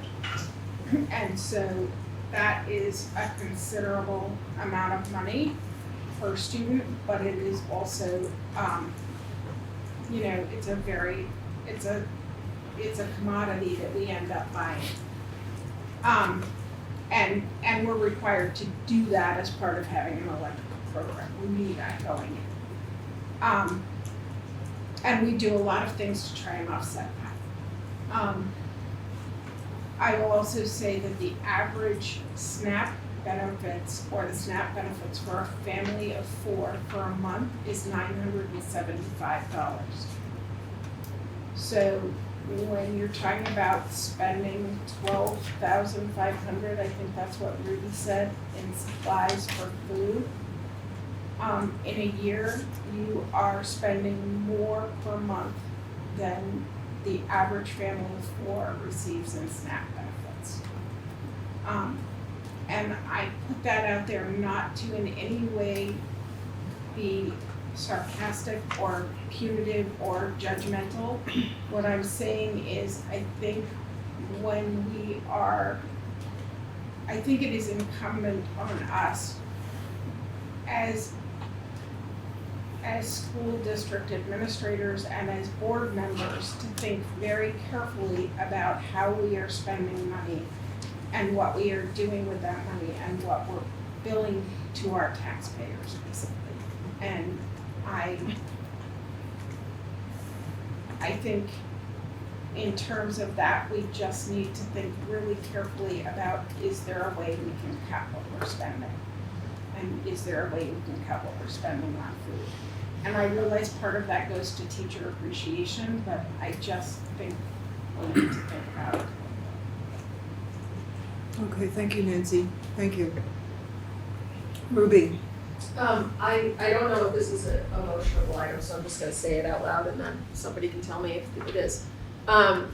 So it feels to me like a good move might be to not reduce this budget line item, but to continue with the intention that the board has made to, within our own use of food, reduce the expenditures, so that in theory, by the end of our budget cycle, we will have not spent the entirety of it, so that the next time we're thinking of the budget, if we see a pattern of underspending, then we can reduce. But it feels like we should stop talking about this particular thing, which is messaging, just by the way, that came up in the survey. Like that's something that I think our community is ready for us to move on as well. Okay. I think that spirit is appropriate in terms of managing our expenses. And I think that's true for both sides of the house, both the board as well as administration, that we need to be careful with expenses. And I've said this before, it's we've got these sites, we've got our schools, we've got our buildings. I think perhaps we should be careful about using outside facilities and do our work in-house. And that includes retreats, it includes admin board retreat in June. We have the facilities here to handle this, the numbers. Frank, you had your hand up. Well, I do want to follow up on Nancy's point. It's getting past my bedtime, so I don't think now is a good time to get into the details. I just would like if we could put on a future agenda, looking at our procurement manual, when we have our annual CPA audit, part of what the audit does is they look at the rules in that manual around procurement, and then they look at our transactions and see if we follow our own rules. And it is in this area that we are deviating from our own rules. So I don't think we need to get into the details right now just because of the hour, but it is something I'd like to address. Okay. It is also something that we should be doing annually, a review of our internal controls. It's part of a statutory obligation of the school board, and that's where this falls. Okay, thank you. You have mentioned that before. I remember once before, so taking note of it, thanks. Other questions, concerns about the budget? Jody? I sent in a lot of questions. Yes, you did. And Frank answered them, and I don't know whether anybody else gets the answers or not, other than me. I do believe I sent it around to everyone. I think I did. Okay. Yes. And then just at the last minute, I sent another letter out, and Frank, I'm sure, hasn't had time to deal with that. I actually did at like 5:05 before I came here. Oh, you mean I've got an email on my, well, I haven't taken my phone out, see, it's not ringing. You've got an email. But I have a real big concern that is a big item in the budget, and that is the grandstand. And this came up I brought it up, I believe, at the last meeting, and Christina followed me very nicely at the last meeting. We didn't talk about it ahead of time, but I've been around, and I knew when this procedure started, the group that started this procedure said they would raise all the money, and it would not be any money put on the community. Well, it's now being put on our budgets. And I really don't think it's worth doing that. And I know that the administration has worked hard to make it work by trying to put classrooms in it and things like that. But I do not see the benefit in doing that. And I asked Frank, I know that and it includes the baseball field, and it's very hard to separate some of these things. But there's been, for 4 years, I believe, $100,000 put in that. And I don't know what the final figure is supposed to be for the grandstand alone, not the lights, not the baseball field, not any of that repair that I think is necessary. That's for the kids. I don't think even if the grandstand were repaired, I don't think people would use it. It's huge. And people generally stand around or sit in chairs or whatever. But I think it's a very inexpensive item that was put on us unwittingly to us as taxpayers. So do you have a final figure for it, Frank? We do, yeah. So Sean can speak to going back to, I think, 2017, the UHS board and finance committee looked at the issue. There was a report done that estimated the cost to restore. And at one point, that finance committee said, we're gonna raise the building, we're gonna flatten that facility, and they essentially moved to a different format for that playing area. Many people came forward from the community and said, we object to that, we think there's a lot of value. The board and the committee went through quite an analysis, and as you referred to, a request for a commitment, because that group, Friends of Tenney, also initiated a petition to the Historic Preservation Agency, and they succeeded in getting that designated as a historic facility. So not only was there a lot of community requests to restore that facility, there was a commitment.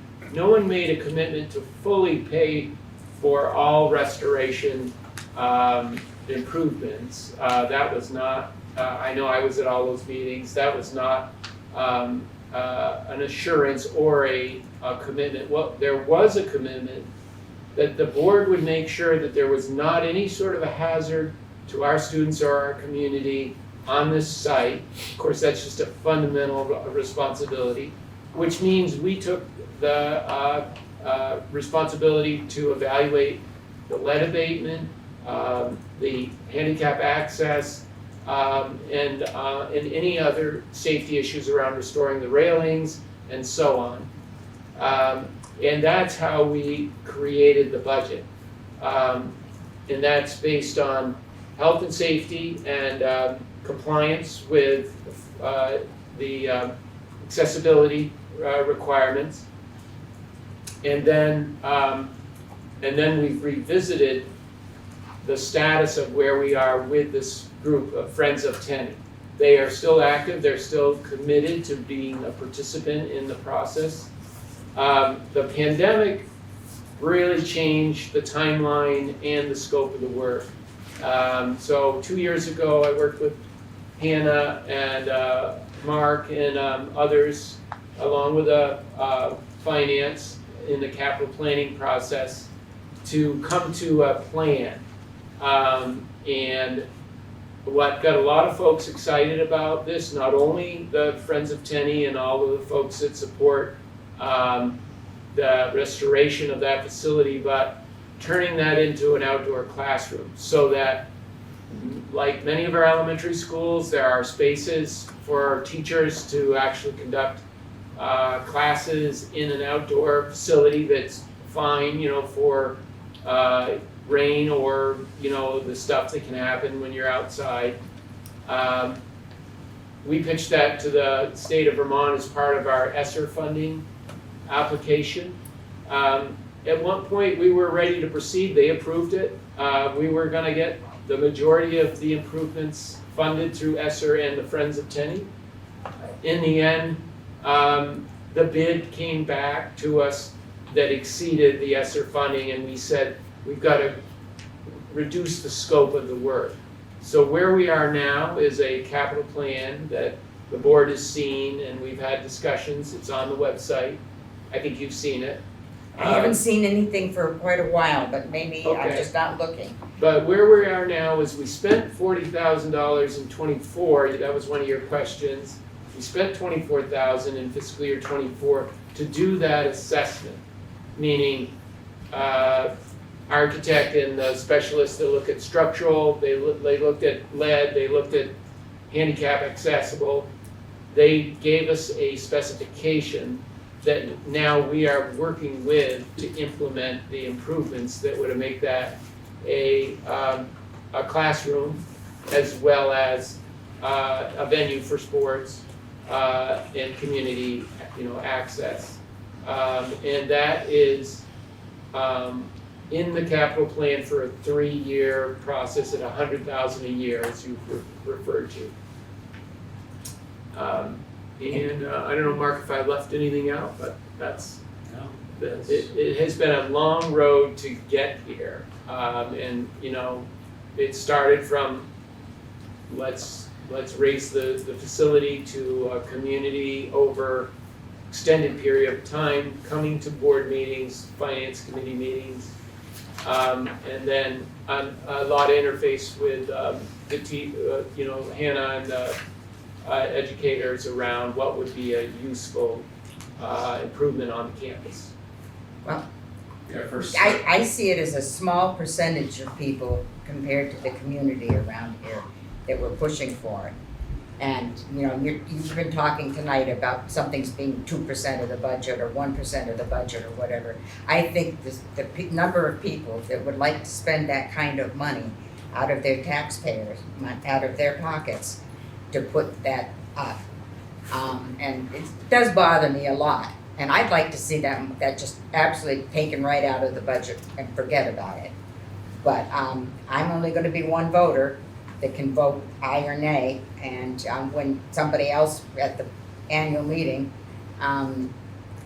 says to cut the budget, because I'm looking at select board budget's going way up, and I'm looking at school board budget's going way up, and Not this it's- school board, right? well, you know, you say it isn't in the percentages, but $67 million for a school board is unbelievable. It was $50 million when we merged. That's $17 million more. That's a lot in 5 years, or 6 years, whatever it is. And percentages mean nothing. Somebody who makes $200,000 and gets a 5% raise is a lot more than somebody that makes $50,000 and gets a 5% raise. So percentages don't really mean anything. And that's one of the things that I don't feel really is effective for our students, for the kids. And I think we've been talking about different things, about cutting different things. The focus is our kids. The focus is not on extracurricular, extra stuff that's beyond supporting our kids. Whether it's education or sports or drama or arts or what it is, or, education in Windham Career Center. And as she just said, you had to pay this amount of money to work on electricians. Well, we all need electricians, and we all need our houses wired. So if she's got a program that's gonna bring us some electricians, I'm all for that. But I think there are areas that we need to cut that are not affecting our kids. But thank you for answering my question. And so the total, did you give me a total figure?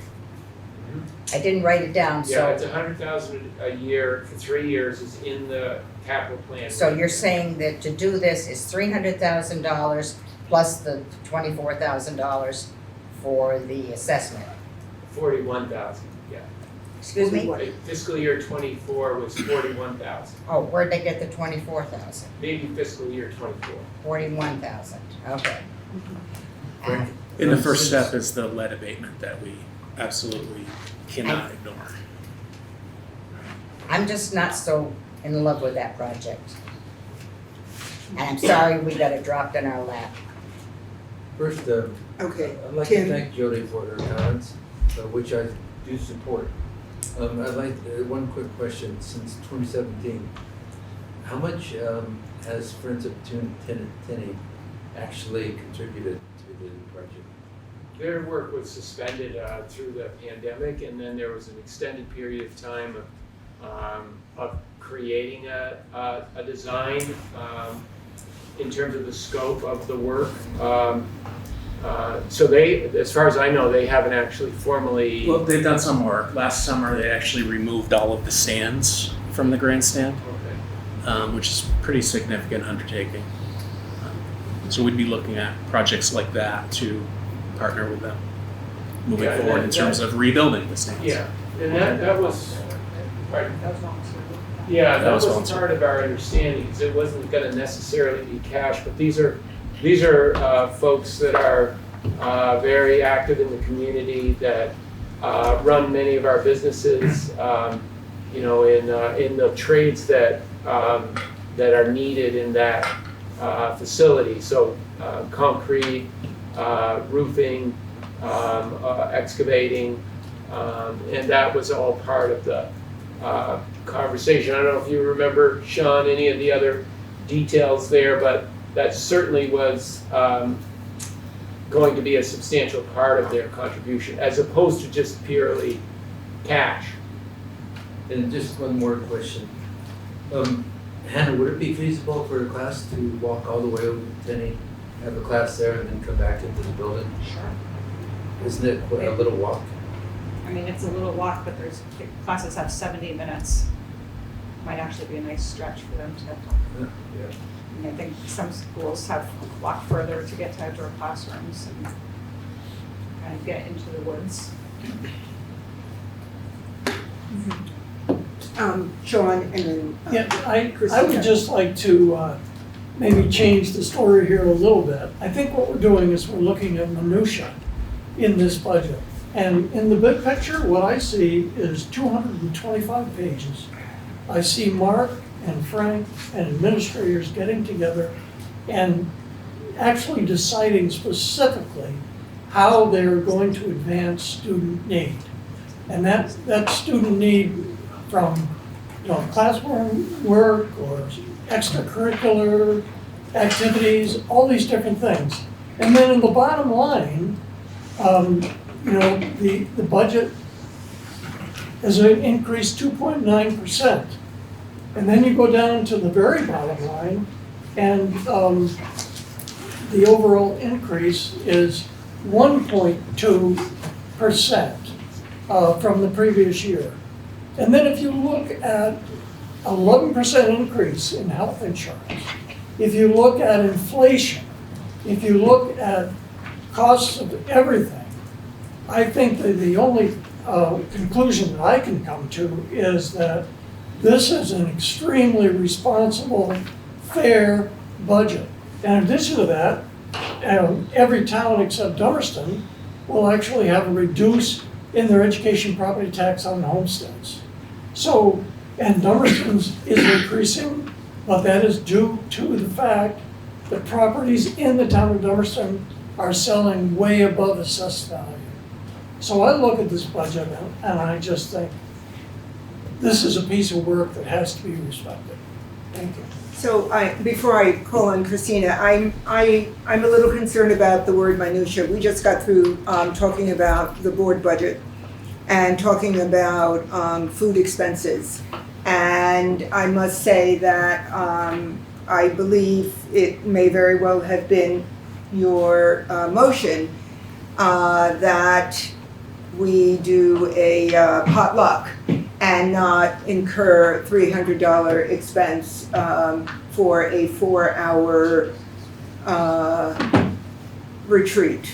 And the potluck was great, but it was a hardship. Let's just say that, it was a hardship. So I just want to say we are here tonight at 8:15, and really, if we're talking about Tenny, that is not minutia. That's a considerable amount of money over a 3-year period that I just heard. So, as against $300 for a board retreat. So, Christina. So back in 2018, I pulled up the Reformer article, and we luckily have some of the former BUHS board members who are still serving. Thank you very much for your years of service. It's been a long 6-7 years since then. After they had received historical status for Tenney Field, the board, the Reformer interviewed Bob Woodworth, and he said, while the board hasn't shown any interest in directing taxpayer funds towards the renovation of the grandstand, said Woodworth, it also hasn't closed the door on the idea of a public fundraising campaign. And in that article, one of the reasons to remove the grandstand was to provide full-size functional fields. The current field, which is set up for baseball, makes it very hard to play other sports on it. I've watched them play the sports on it, and Director Price is nodding with me, and people say, really, we're playing on that field. And so there was a lot of reasons to consider reconfiguring Tenney Field, and nobody has posted on the Facebook page for Tenney Field since 2020. The website to fundraise for Tenney Field is no longer functioning. So it just feels a little like if we wait something out, the board will change their mind, especially with people on this board. And then the reasons to change the field, which I think were very good and I support, so that you can have a good field hockey field there without an infield.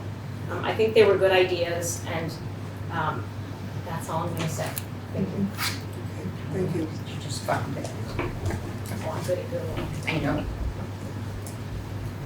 And all of that work was related to turf on the football field, and the recommendation for tearing down the grandstand is actually to install turf to make it a multifunctional field for multiple sports teams. We've gone around and round on this for a number of years now. As you know, we made the decision to eliminate the turf conversation. We redid the football field last summer. We redid the baseball field last summer. Bringing the grandstand back to life is taking care of our campus. And potentially moving to lights on the Sawyer Field is taking care of our campus, and it's providing more equity and opportunity for our students. I'll just leave it at that. Ruby? I think this is not about Tenny Field, so. Okay, I think we should stay on Tennyfield for the moment. Sean? Well, the other consideration that came up was what Frank mentioned, that it's actually on the historical record now. So that definitely changes the playing field, so to speak. Okay. Christina? I'd just like to rebut that the board, it had already been put on the historical record when the board said before that it was not, you have to take a picture of it before you tear it down, which is my understanding about historical field. So that decision was made, understanding of historical designation of Tenny Field back in 2018, according to the reformer. I don't think it really changes what the board decision was in the past. Thank you. Anything else on Tennyfield? Other than the fact I would hope that the board would take this under consideration.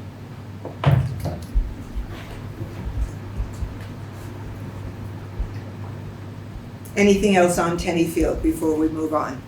I would like to suggest that this be continued at our next regular board meeting, a discussion of Tennyfield.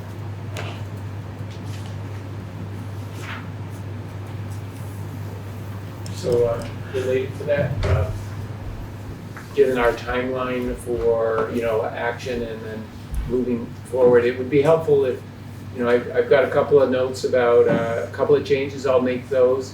If there's going to be a change, this would be the time to make it, otherwise you may jeopardize that timeline, around producing a budget and engaging the public in the other statutory process. Yeah. By the next board meeting, I think we want to have a finalized budget that we're voting on. Otherwise, we're coming up against a critical deadline, and that's what I understand about the timeline. What is the budget line again for Tenny? $100,000 a year for 3 years. Yeah, it's part of the capital plan, so the reserve fund is covering part of the cost, and the contribution out of the general fund, it does depend on the bids and how much they are when they come back. But I think for fiscal year 26, it's a $100,000 contribution toward the project in the general fund. Given Matt? Oh, I'm sorry. No, sorry. Given all the uncertainties about future expenses, what would be the impact, Frank, on suspending funding for Tenny Field for 1 year? Well, the serious impact would be that we would have a facility that could be a hazard to our community, and that is not something that we should perpetuate. Typically, if we have been informed that there is lead in the paint and it needs to be removed, and we should not ignore health and safety of that facility. Matt Shibley. Apologies in advance for my ignorance around financing details. Is there utility in depreciating this asset over a longer period of time and utilizing reserve funds so that it's not adding to the budget? Is there a way that we can sort of thread the needle here? Again, apologies for my ignorance on that. Yeah, no, there is no sort of depreciation of impact on the public school budget, in that it's not part of the recognized cost.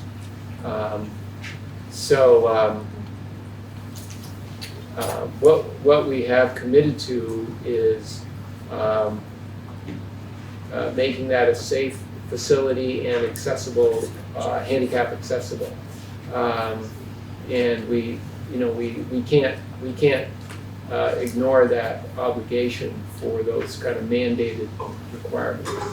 Yeah, no, I'm not inquiring about ignoring it. I'm wondering if there's ways of sort of within the budget being able to spread out the impact and pull Sure. from different fund areas so that it has no impact on taxpayers, or minimize the impact on taxpayers while also being able to complete the necessary A lot of times there are ways to phase a project, and we do that often. But in this case, if kids and teachers are going to access the platform, it has to be safe and it has to be accessible. So we can't do it half-baked, you know. The reason why it is over a multiple year period is also addressing the facade and the netting and things like that can be deferred and are, you know, planned on later in the project upgrade. But the most immediate need is, as I said, the health and safety and accessibility, which will allow students to have those classes. Could be, you know, daily in the more favorable weather, and then of course used as its original intent for the spring sports. Is there a classroom shortage now? Sorry. Yes. And I would say also during nicer times of the year, building is incredibly hot and teachers are constantly looking for other places to meet students. Why is that when enrollment has been, you know, pretty level? Because we still have the same number of classes. Like our classes, instead of having 24 students, might have 20 students. But we still have decent sized classes. And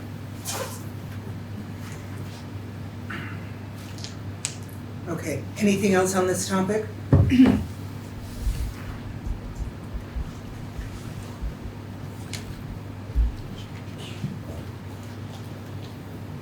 All right, Ruby, you wanted to move to something else? Yes, and this was the last of the questions that I posed to Frank and Mark. So I feel like I feel really appreciative of this group, and I feel like we've been asked by our community to address transparency, address equity, and look at our budget more carefully, and we're doing a good job at that. I realize it takes a lot of time, so thanks everyone. So when I look at the budget, I know it's been talked about, the idea that there are, under certain line items, there's a bundling of specific expenditures related to senior administration salaries. And so some of those types of salary points might be a principal's salary or an athletic director's salary, or I think that there might have been like a tech coordinator. Those are examples, but not in any way exclusive. That's not all of them. But what I understood, and maybe I'm wrong, but what I'm understanding in each of the schools, that there are, when we look at one line item for senior administration, it's oftentimes for more than one person, and we don't see those details. And I think the concern I have is that in the spirit of transparency, it feels like it would be appropriate for us as board members to see those details, whether it was if it needed to be an executive session, that's fine, but ultimately I feel very, in the dark about what those are. And because I'm, on a team that is considering the, not the senior administration, but the rest of the staff, and thinking about how they have, what increases happen from year to year, it would be nice to understand what that looks like for the senior administration. And so that's what I kind of put out there, and I think that, as Frank said, today is the day to make a change. So I'm not sure that I'm not ready to propose any change to those line items, but in part it's because I don't understand them. And so that's a concern I have.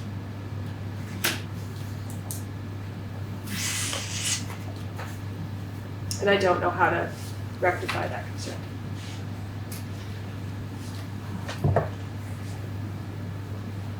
Deborah, Jody?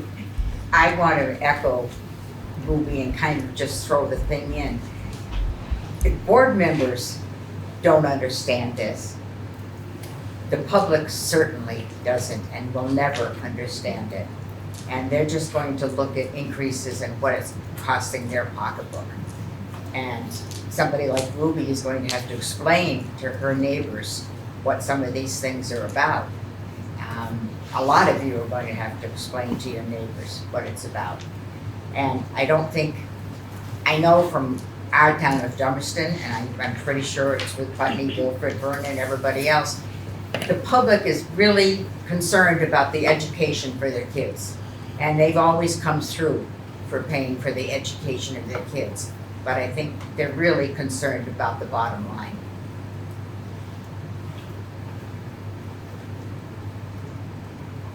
Yeah, and we're proud of our proposal that we have brought forward.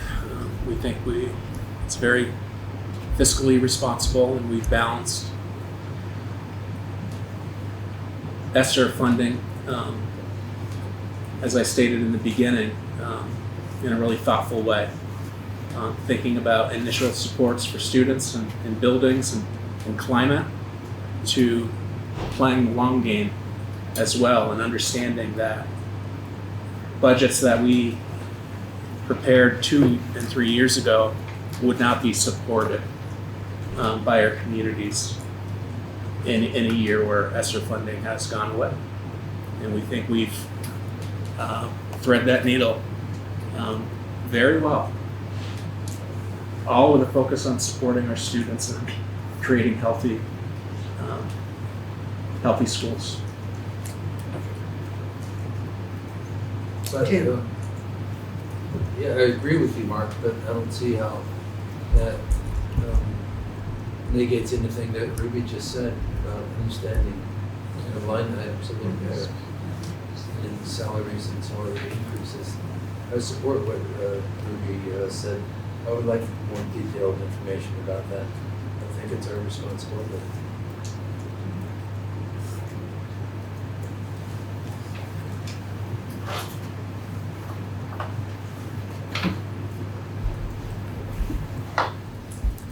So I guess I propose that that we don't push this further with this budget, but that this be something that, Frank and Mark start a process by which in the coming cycle, in the coming year, we have some mechanism that we as a board can understand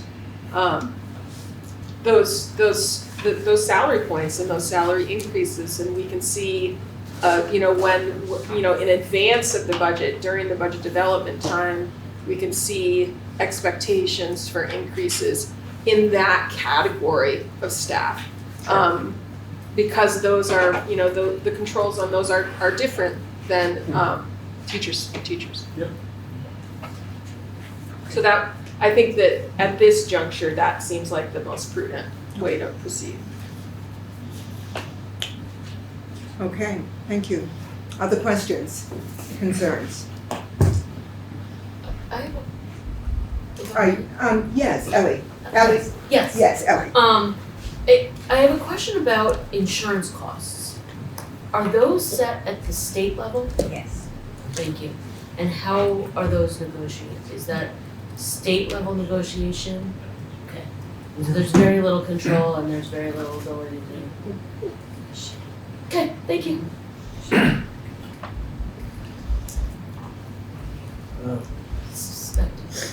Any other comments? I'm sorry, I'm still waiting for a response to. I'm still waiting for a response to the question I believe that Ruby posed in email to the administration. can we see those line items? Can we understand non-union administrative salaries? I thought Yeah, Ruby I had think- just come to a compromise of sorts. I recognize that we were stalling and we're at 8:35 on the day that we want to proceed with the budget. And although I really do value and believe that we should be looking at that information, I think that this is really the 11th hour. And we did, this request was emailed in advance. So there could have been an opportunity, but we don't have it here. And so, given that, my proposal is to proceed with the budget as is, not to like analyze that any further for this budget cycle, but before, make a plan and come back to us with what the mechanisms are so that before the next budget cycle, we as a board have a standard, have a way that we can get that. That was my proposal. Which might not feel good to you No, because it doesn't work with this budget, but I think that's the reality that I see.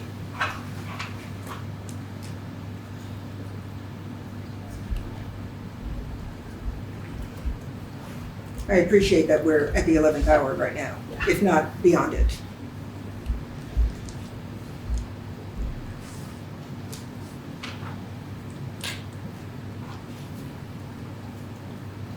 Other comments?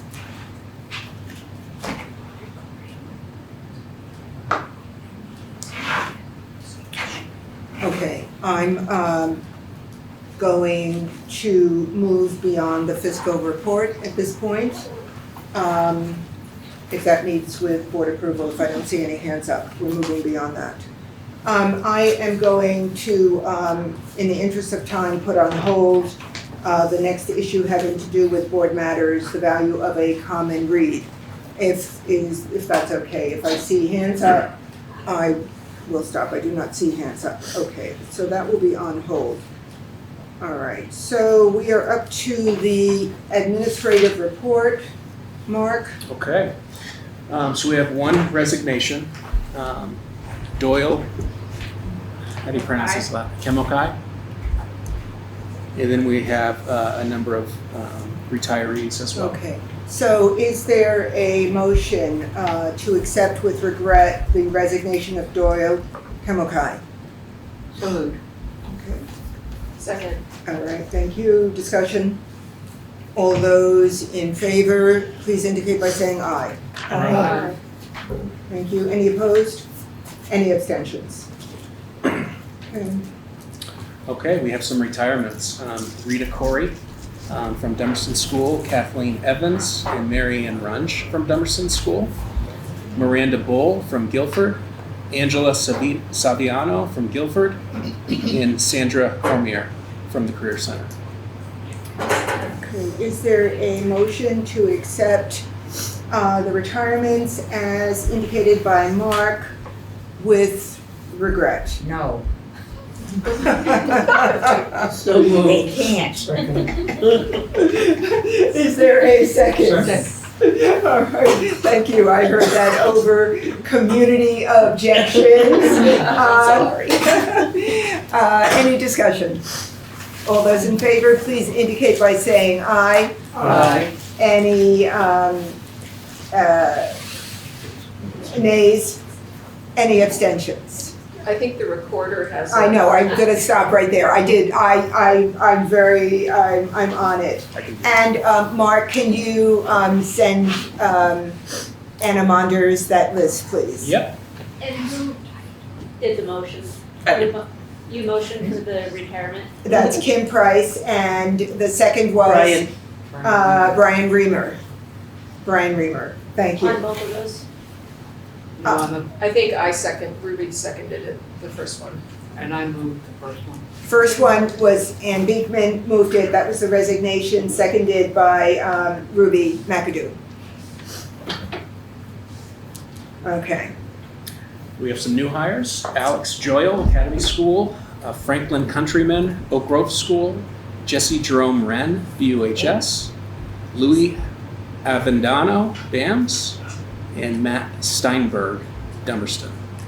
Okay, is there also, can I just ask, a Skylar Mead? Yes, there is. Oh. Thank you, Academy School. Okay. Sometimes I'm on top of things. Okay, so is there a motion? So moved. Oh, yes, thank you, to accept these new hires. Motion by Kim Price, seconded by Second. Ann Beekman. Any discussion? All those in favor, please indicate by saying aye. Aye. Any opposed? Any abstentions? All right, anything else for the administrative report? No, I could just share that the food service director position has been posted, so that's exciting. And we are beginning to work on a plan for the February summit with all three boards, scheduled for February 11th. It'll essentially be kind of a preview to the annual report, and then an update on current benchmark data, both climate and academic. Right, at the time of the summit? Yep. Okay, thank you. All right, we are up to the consent agenda, reflecting the error for January 16, 2025. It should be December 16, 2024, as I stated at the beginning of the meeting. Is there a motion to accept the consent agenda? So moved. Second. Okay, moved by Ann Beekman, seconded by Kim Price. There we go. Any discussion? All those in favor, please indicate by saying aye. Aye. Any opposed? Any abstentions? Okay. We are up to unfinished business. The Policy and Amendment Committee would like to present for readoption F21, Policy on the Use of Restraint and Seclusion. Is there a motion? So moved. Thank you. That was Ann Beekman. Second. Kim Price. Discussion? All those in favor, please indicate by saying aye. Aye. Any opposed? Any abstentions? The Policy and Amendment Committee would also like to offer for readoption F29, Multilingual Learners. Is there a motion? So moved. Brian Reamer moved it, seconded by Ann Beekman. Any discussion? All those in favor, please indicate by saying aye. Aye. Any opposed? Any abstentions? In addition, the Policy and Amendment Committee is presenting for a second reading, C3, Public Participation at Board Meetings, and D6, Substitute Teachers. So that's for a second reading, and it will come up not at the next board meeting, which will be next week, but rather on January 28th. Right, thank you. And that's online? These are online, yes, and they are attached to the agenda, today's agenda. The link is there at the very end.